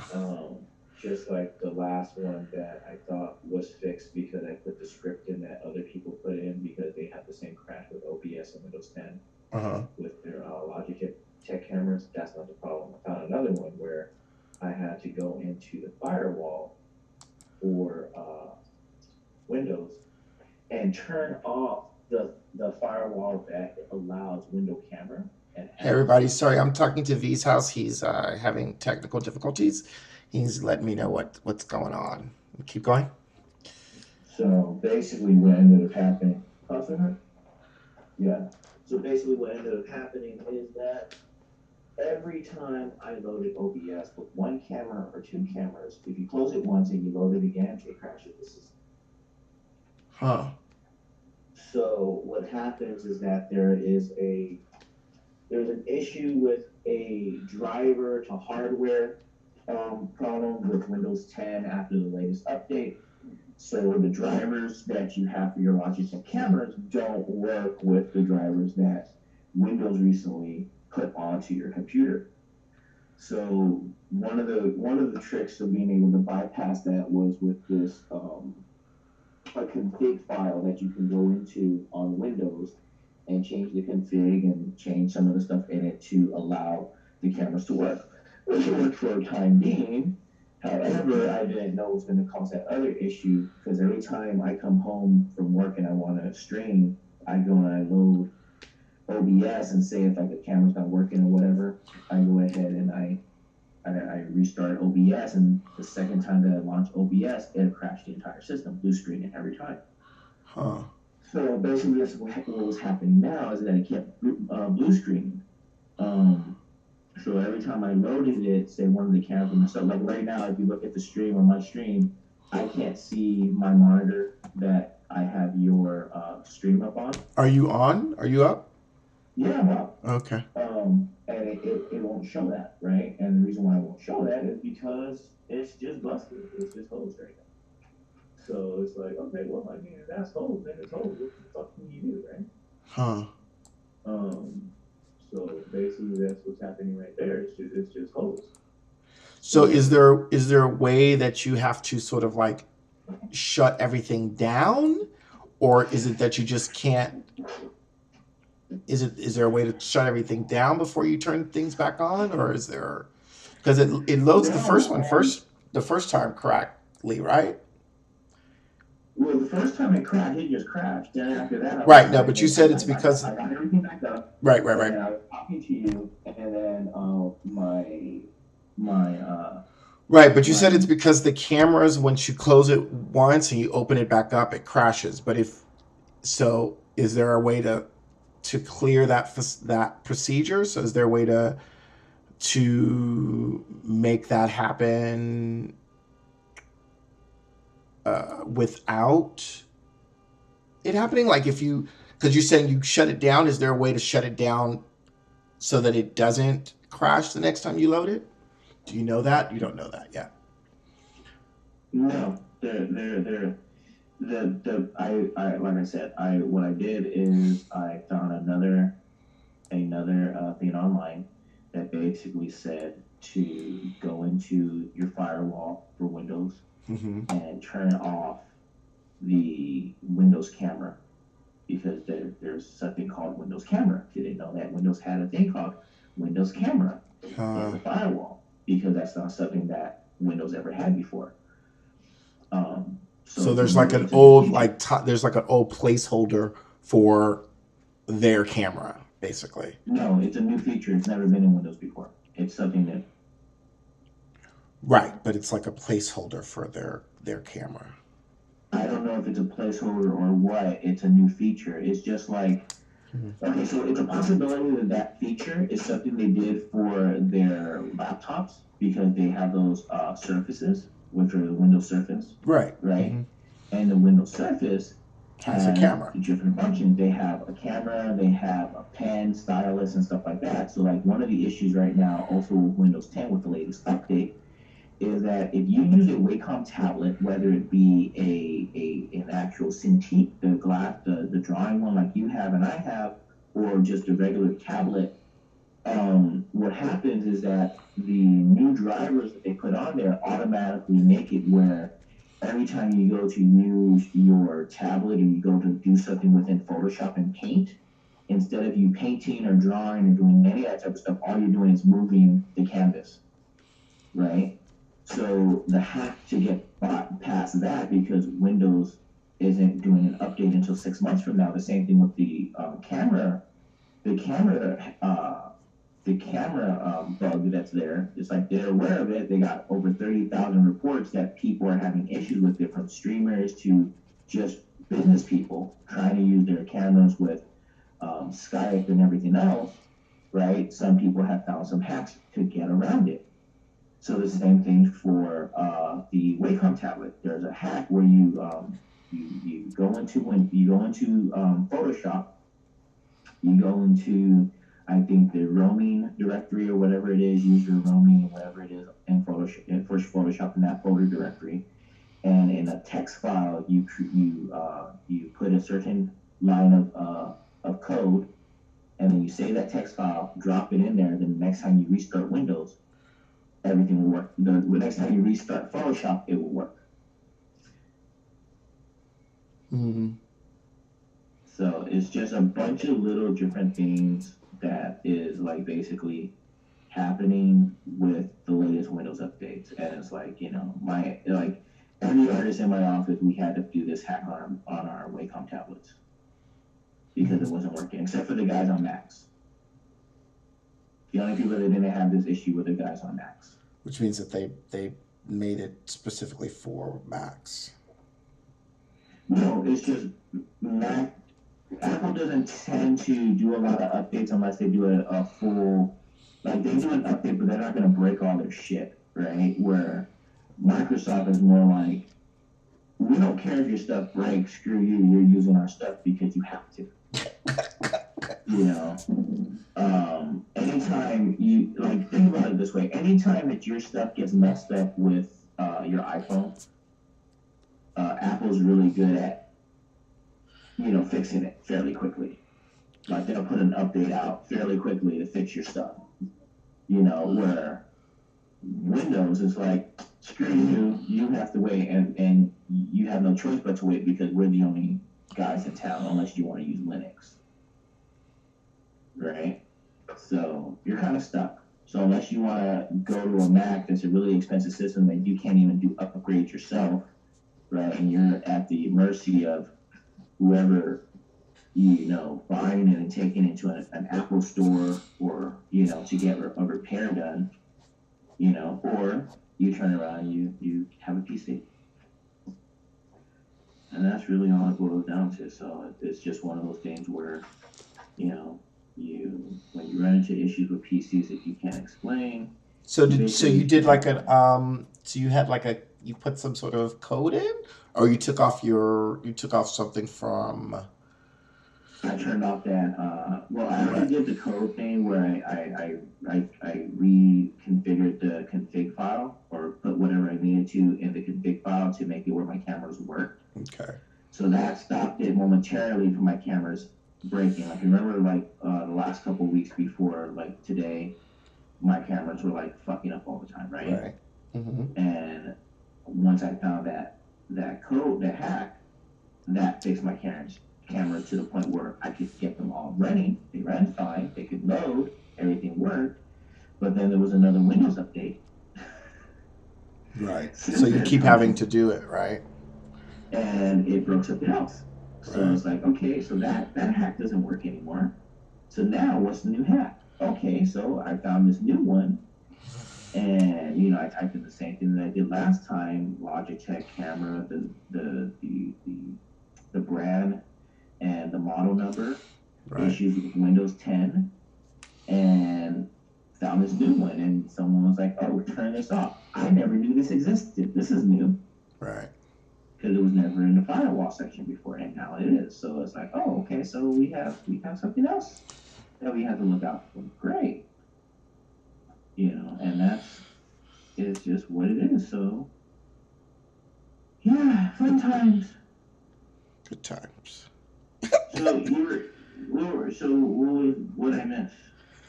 Nothing. I just started drawing. I got a follower. Woo!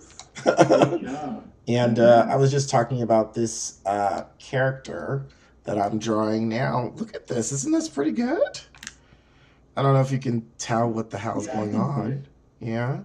You have a lot of swirls going on. I don't know if it's the hair. I can tell that part of it's the hair. Yeah. Then you have energy bolts going everywhere, and it looks like she's in pain. So no energy bolts, and hopefully she's not in pain. But What are those spiky things coming out of her? so they're tentacles. So basically, this is the character from Trauma Ward, the lead. This is the I want her to be like the lead leader. And her name is Khalimari, because So she's a squid. because she's a squid, right? So she's part of Trauma Ward, and basically it's because her part of her gift. I haven't figured out the verbiage for it, right? For the power systems, but I want the universe to be able to incorporate anything, so that basically so that we can collaborate with different creators. And so one of the things that I'm thinking I'm trying to create is like a world that's based on powers are based on intentions, or sort of learning how to manifest, basically manifestations, I think I should call it. Like basically learning how to manifest. So it's basic if you use powers, if you use some sort of like physical manifestation, some sort of magic. Anyway, anything can be part of it. Anyway, her first manifestation, her hair basically turned into squids. Or she was born with her hair as squids. I think she was born this way. Okay, so she's born with tentacles. She's born with tentacles, basically. And so she's basically Medusa, but with tentacles. And the reason that she was put in Trauma Ward is because obviously she's this sort of deformed, grotesque monster. But she doesn't see it. She's like, what the fuck are you talking about? I'm fucking gorgeous. Basically, I wanted her tagline is to be, I have 2 beauty marks. What are you talking about? And so she's in Trauma Ward because of what she looks like, but she thinks she's gorgeous. So she doesn't actually feel like she has a flaw. Nor does she have a flaw. She's just a fucking badass squid lady.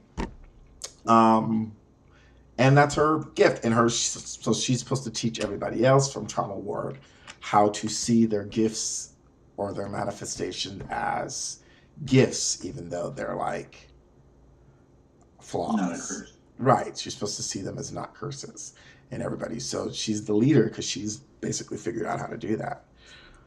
Or I don't know if team leader is the way to think about it, but like she's who they look up to, basically. And so I'm trying to figure out a way to make her so she's kind of like Venom-y with her tentacles, right? Mm-hmm. And so those are supposed to be like the ones that are actually sort of doing things, the straight ones. But what do you mean the straight ones? Can you say they look like energy things, the lines? Oh yeah. So they should be like stretched out tentacles, basically. So maybe they should be more tubular. I have to figure out how to do that. More than lines. Yeah, and I have her with a gap. Like she should have like a gap. I want her to have like a gap in her teeth, and 2 beauty marks. So she's like kind of like has a whole bunch of stuff going on, but she thinks she's fucking gorgeous, and that's all that matters. I guess so, right? She's like, fuck you guys. I don't know why I'm here. And they're like, she has like these therapy sessions where they're like, how do you feel about having a deformation? And she's like, what the fuck? Like, What what did the you hell wind are up? you What talking did? about? Huh? She's like, what the hell are What are you you talking talking about? about? Rude. She's like, that's not nice of you. So basically, I have information. yeah. So I have to figure out how to do all these sort of tentacles, basically all over her body and her hair. Basically, they're just her hair, but they're I want them super long. There's no there's no end to how long they can be. Okay. And I should probably have a better. And I don't know if you know, but yeah, we've talked about this before. But squids are supposedly really smart, and so I want her to be also super smart. Are they? They are. They're supposedly one of them. They actually, they're supposedly not able to measure how smart they are, because you can't give them like a intelligence test, but they will pretend. They'll pretend to be locked in their cage because they're always in like what is it zoos or whatever, and they can get out. They usually can unlock their cages usually, and wait until everybody is gone before they go out. Like they'll just hang out until like everybody leaves, and then they'll like go out and then put themselves back in. Literally, a squid. A squid. Isn't that crazy?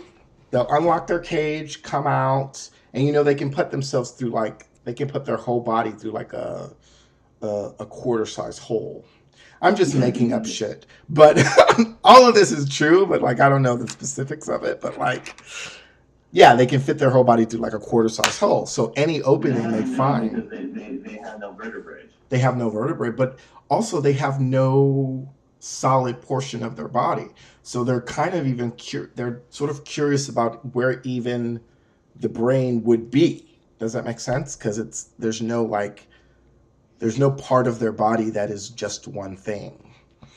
No, I hear it. Yeah, so it's sort of a pretty cool. So she basically can do that, and she also has the ink. Of course, she has like a black ink that she can squirt. So she squirts, huh? She squirts. Yeah, she does. So.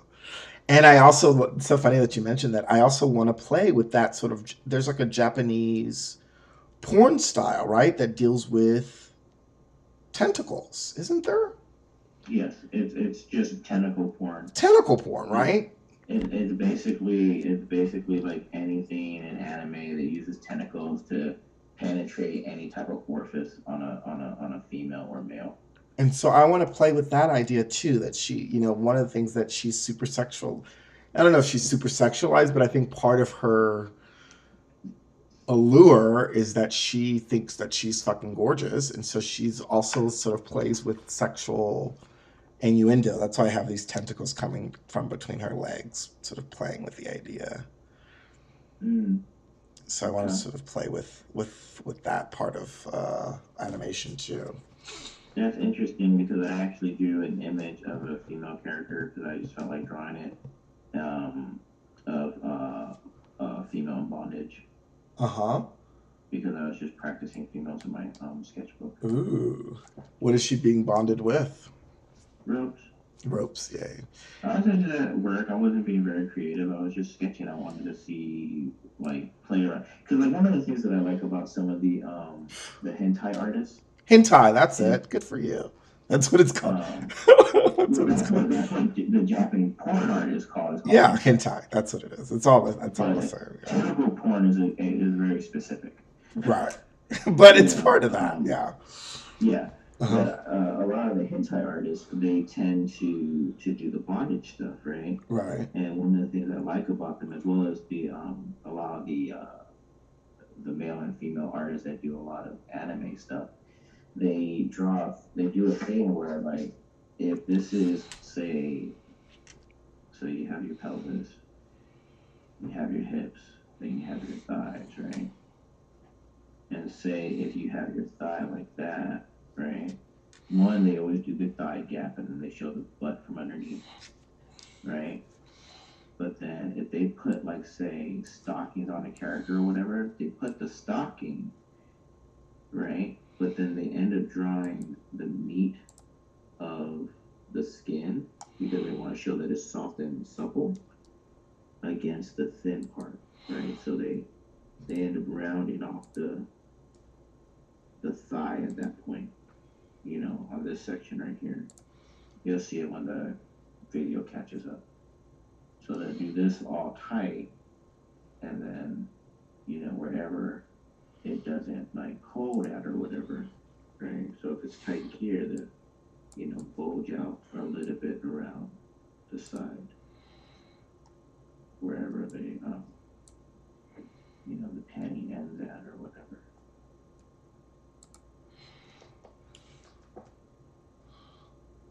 I don't know if you. Oh, right. Yeah, I think you mentioned that before, where you can see the elasticity of things, right? Yeah. So there's always that sort of like push and pull against skin.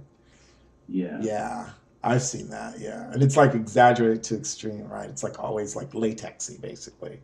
Oh yeah, super Latexy. Yeah. But I like the idea of that. I think it's great. Yeah, I it's agree. a good thing. It's a good little style to do. And it adds a detail. I incorporate that now with anything that I do. If it's like on males and females, I tend to put that on there. That's great because I was just going to say it adds a detail to your work that says that you're paying attention, basically, or adding some sort of like gift or something.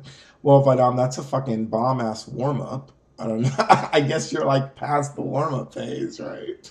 No, I'm really just honestly. It's like you were talking. I was doing the warm up I was just gonna sketch a bunch of different poses. That's the idea of the warm up, just to sketch a bunch of different poses. Oh, that's a good way to do a warm up.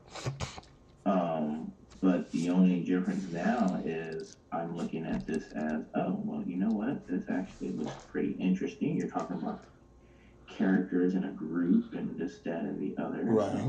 So why not just do something where there are characters in a group? Yeah, and one of the things that I want to definitely sort of make sure that you're comfortable with, just sort of talking, is the idea of being very sort of liberal with what is sort of like what is what are you gonna say? What was I gonna say? Properties. Does that make sense? Properties, basically. So whatever we are doing in sort of mixed space, in sort of hot sketch space, is very sort of like not free properties, but like community properties, right? So like when you create something for hot sketch, or when we create something for or when anybody who joins creates something for hot sketch, it's sort of like how in Image, where everybody was drawing everybody else's characters, where like it's oh I really love that, can I draw that? Or, oh my God, that would be great if that character met one of my characters in this storyline. Like the idea of everybody sort of being like collaborative. And so I don't really know how that works, or, I'm not really sure how that works. And I know there's probably real sort of business things and stuff that we have to think about, but like, that's the goal. So basically the goal, there's two things going on there. Go for it. First off, first point is, if it's going to be like a community thing, right? Then that means everything that is created belongs to the community. Anybody that is part of the group, part of the community, whatever the case may be, can turn around and create and utilize those characters without permission, right? Right. It's sort of I guess we would give like everybody gives a written consent when you join, right? It's like an open consent. Yeah. Yes. Yeah. So what I was saying, the automatic is you join the group knowing that everything that we do is for the benefit of the group. It's not for the benefit of the individual. Right. Right. So that means any intellectual property that is created belongs to the collective Right. and ultimately belongs to Hotsketch. Right. And So you. basically, I mean, and you and the person creating it, obviously, you know, like, obvious. I mean, right, right. The intention isn't to they like, retain the rights. yeah, yeah, yeah, They retain the rights. yeah, yeah, However, yeah. if they decide to go and deviate away from Hotsketch after creation, Mm-hmm. that's where it gets into the point of, is that permissible? Can that be done? Is that okay?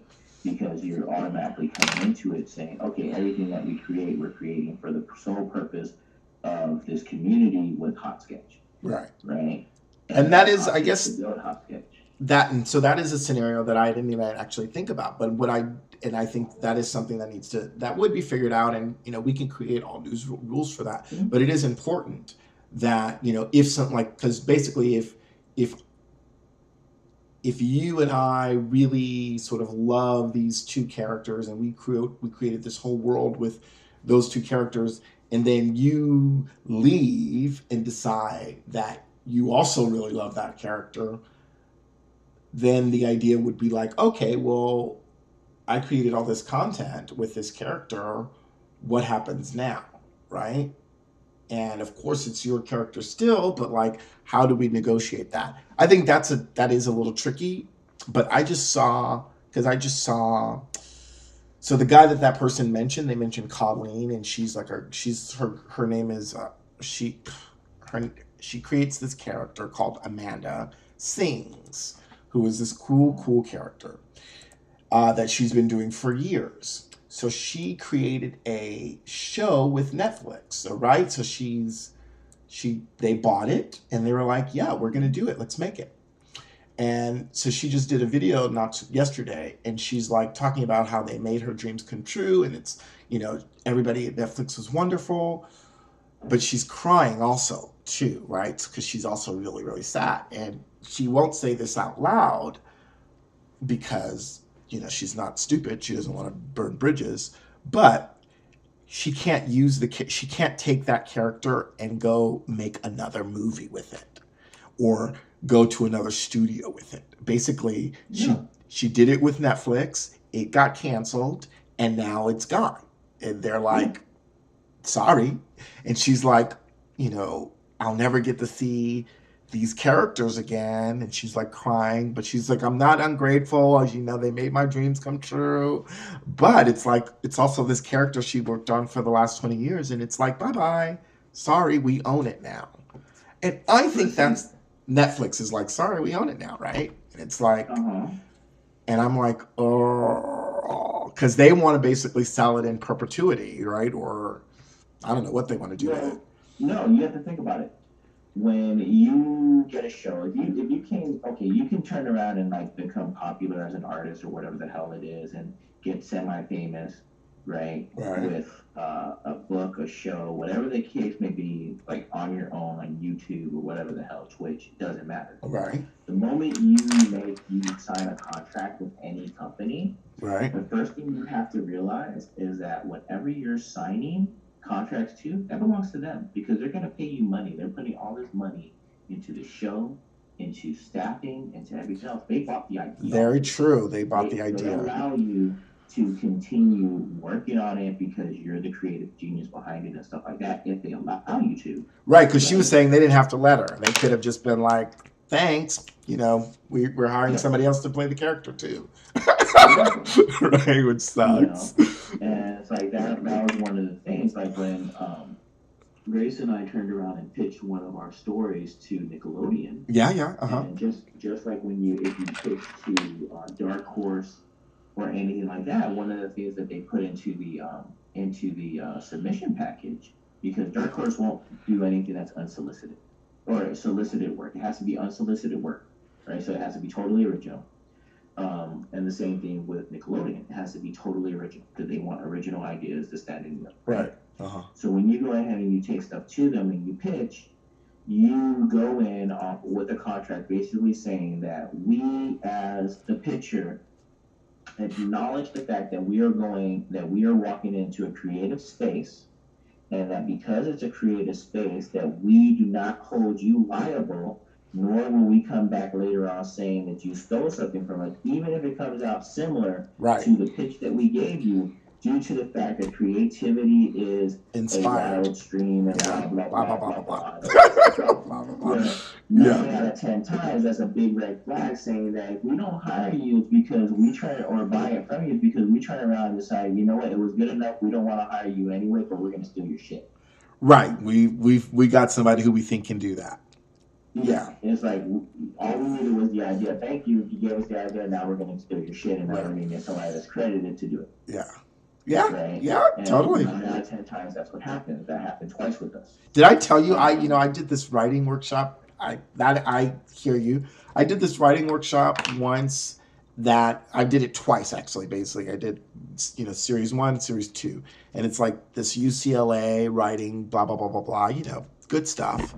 The first week, literally, to be honest, it's like the first 2 days, it was filled with all these people that worked for studios, like they were writers in writing rooms. So basically, we went around and we tell our ideas. We read like the first, you tell us what we're working on, what our stories are. Basically, half of those people that were in writing rooms left within like 2 days, and it happened twice. So they were like taking the course to like get ideas, which I was like, that sucks ass. But that's what they do. That's what they do. And that is definitely how the studio works. But I think it kind of sucks for a legitimate artist who's been working on a character for like 20 years, right? Like, so I feel like there's a way to fix that. I don't know if it's true. Maybe it's just something that we just sort of realize that, don't come with like characters that you think are so precious, because basically, yes. Like if it's a character based on your mother's dream, like don't do that. Don't come to Hotsketch with that. Come to like, your second favorite. Anytime you create IPs, right? You have your baby, your fucking, your meat and potatoes, your all in all, your dream child, right? Right. Your baby. You have that. Right. Right. But then you create stories and you create ideas that are called throwaways. Yes. Because you know you're going to give something up. All you want those for is for a byline. That's all you care about. When you're first starting, the only thing that matters is a byline. Right. Getting that byline of creator, writer, artist, co-creator, whatever the case may be. That's the most important thing, is the byline, right? You want to have that byline, so then you can take that opens doors for you and other places, other avenues, and then you get the chance to do what you really want to do. That's when you start working on those, those pet projects and stuff like that. Right. So yeah, I think that's, and I think like I said, my thing is if you're talented enough, anything that comes out of your mouth will probably be amazing. So. Anyway, so I want to sort of figure out a way that everything that we play is sort of free and open and sort of like, what is it called?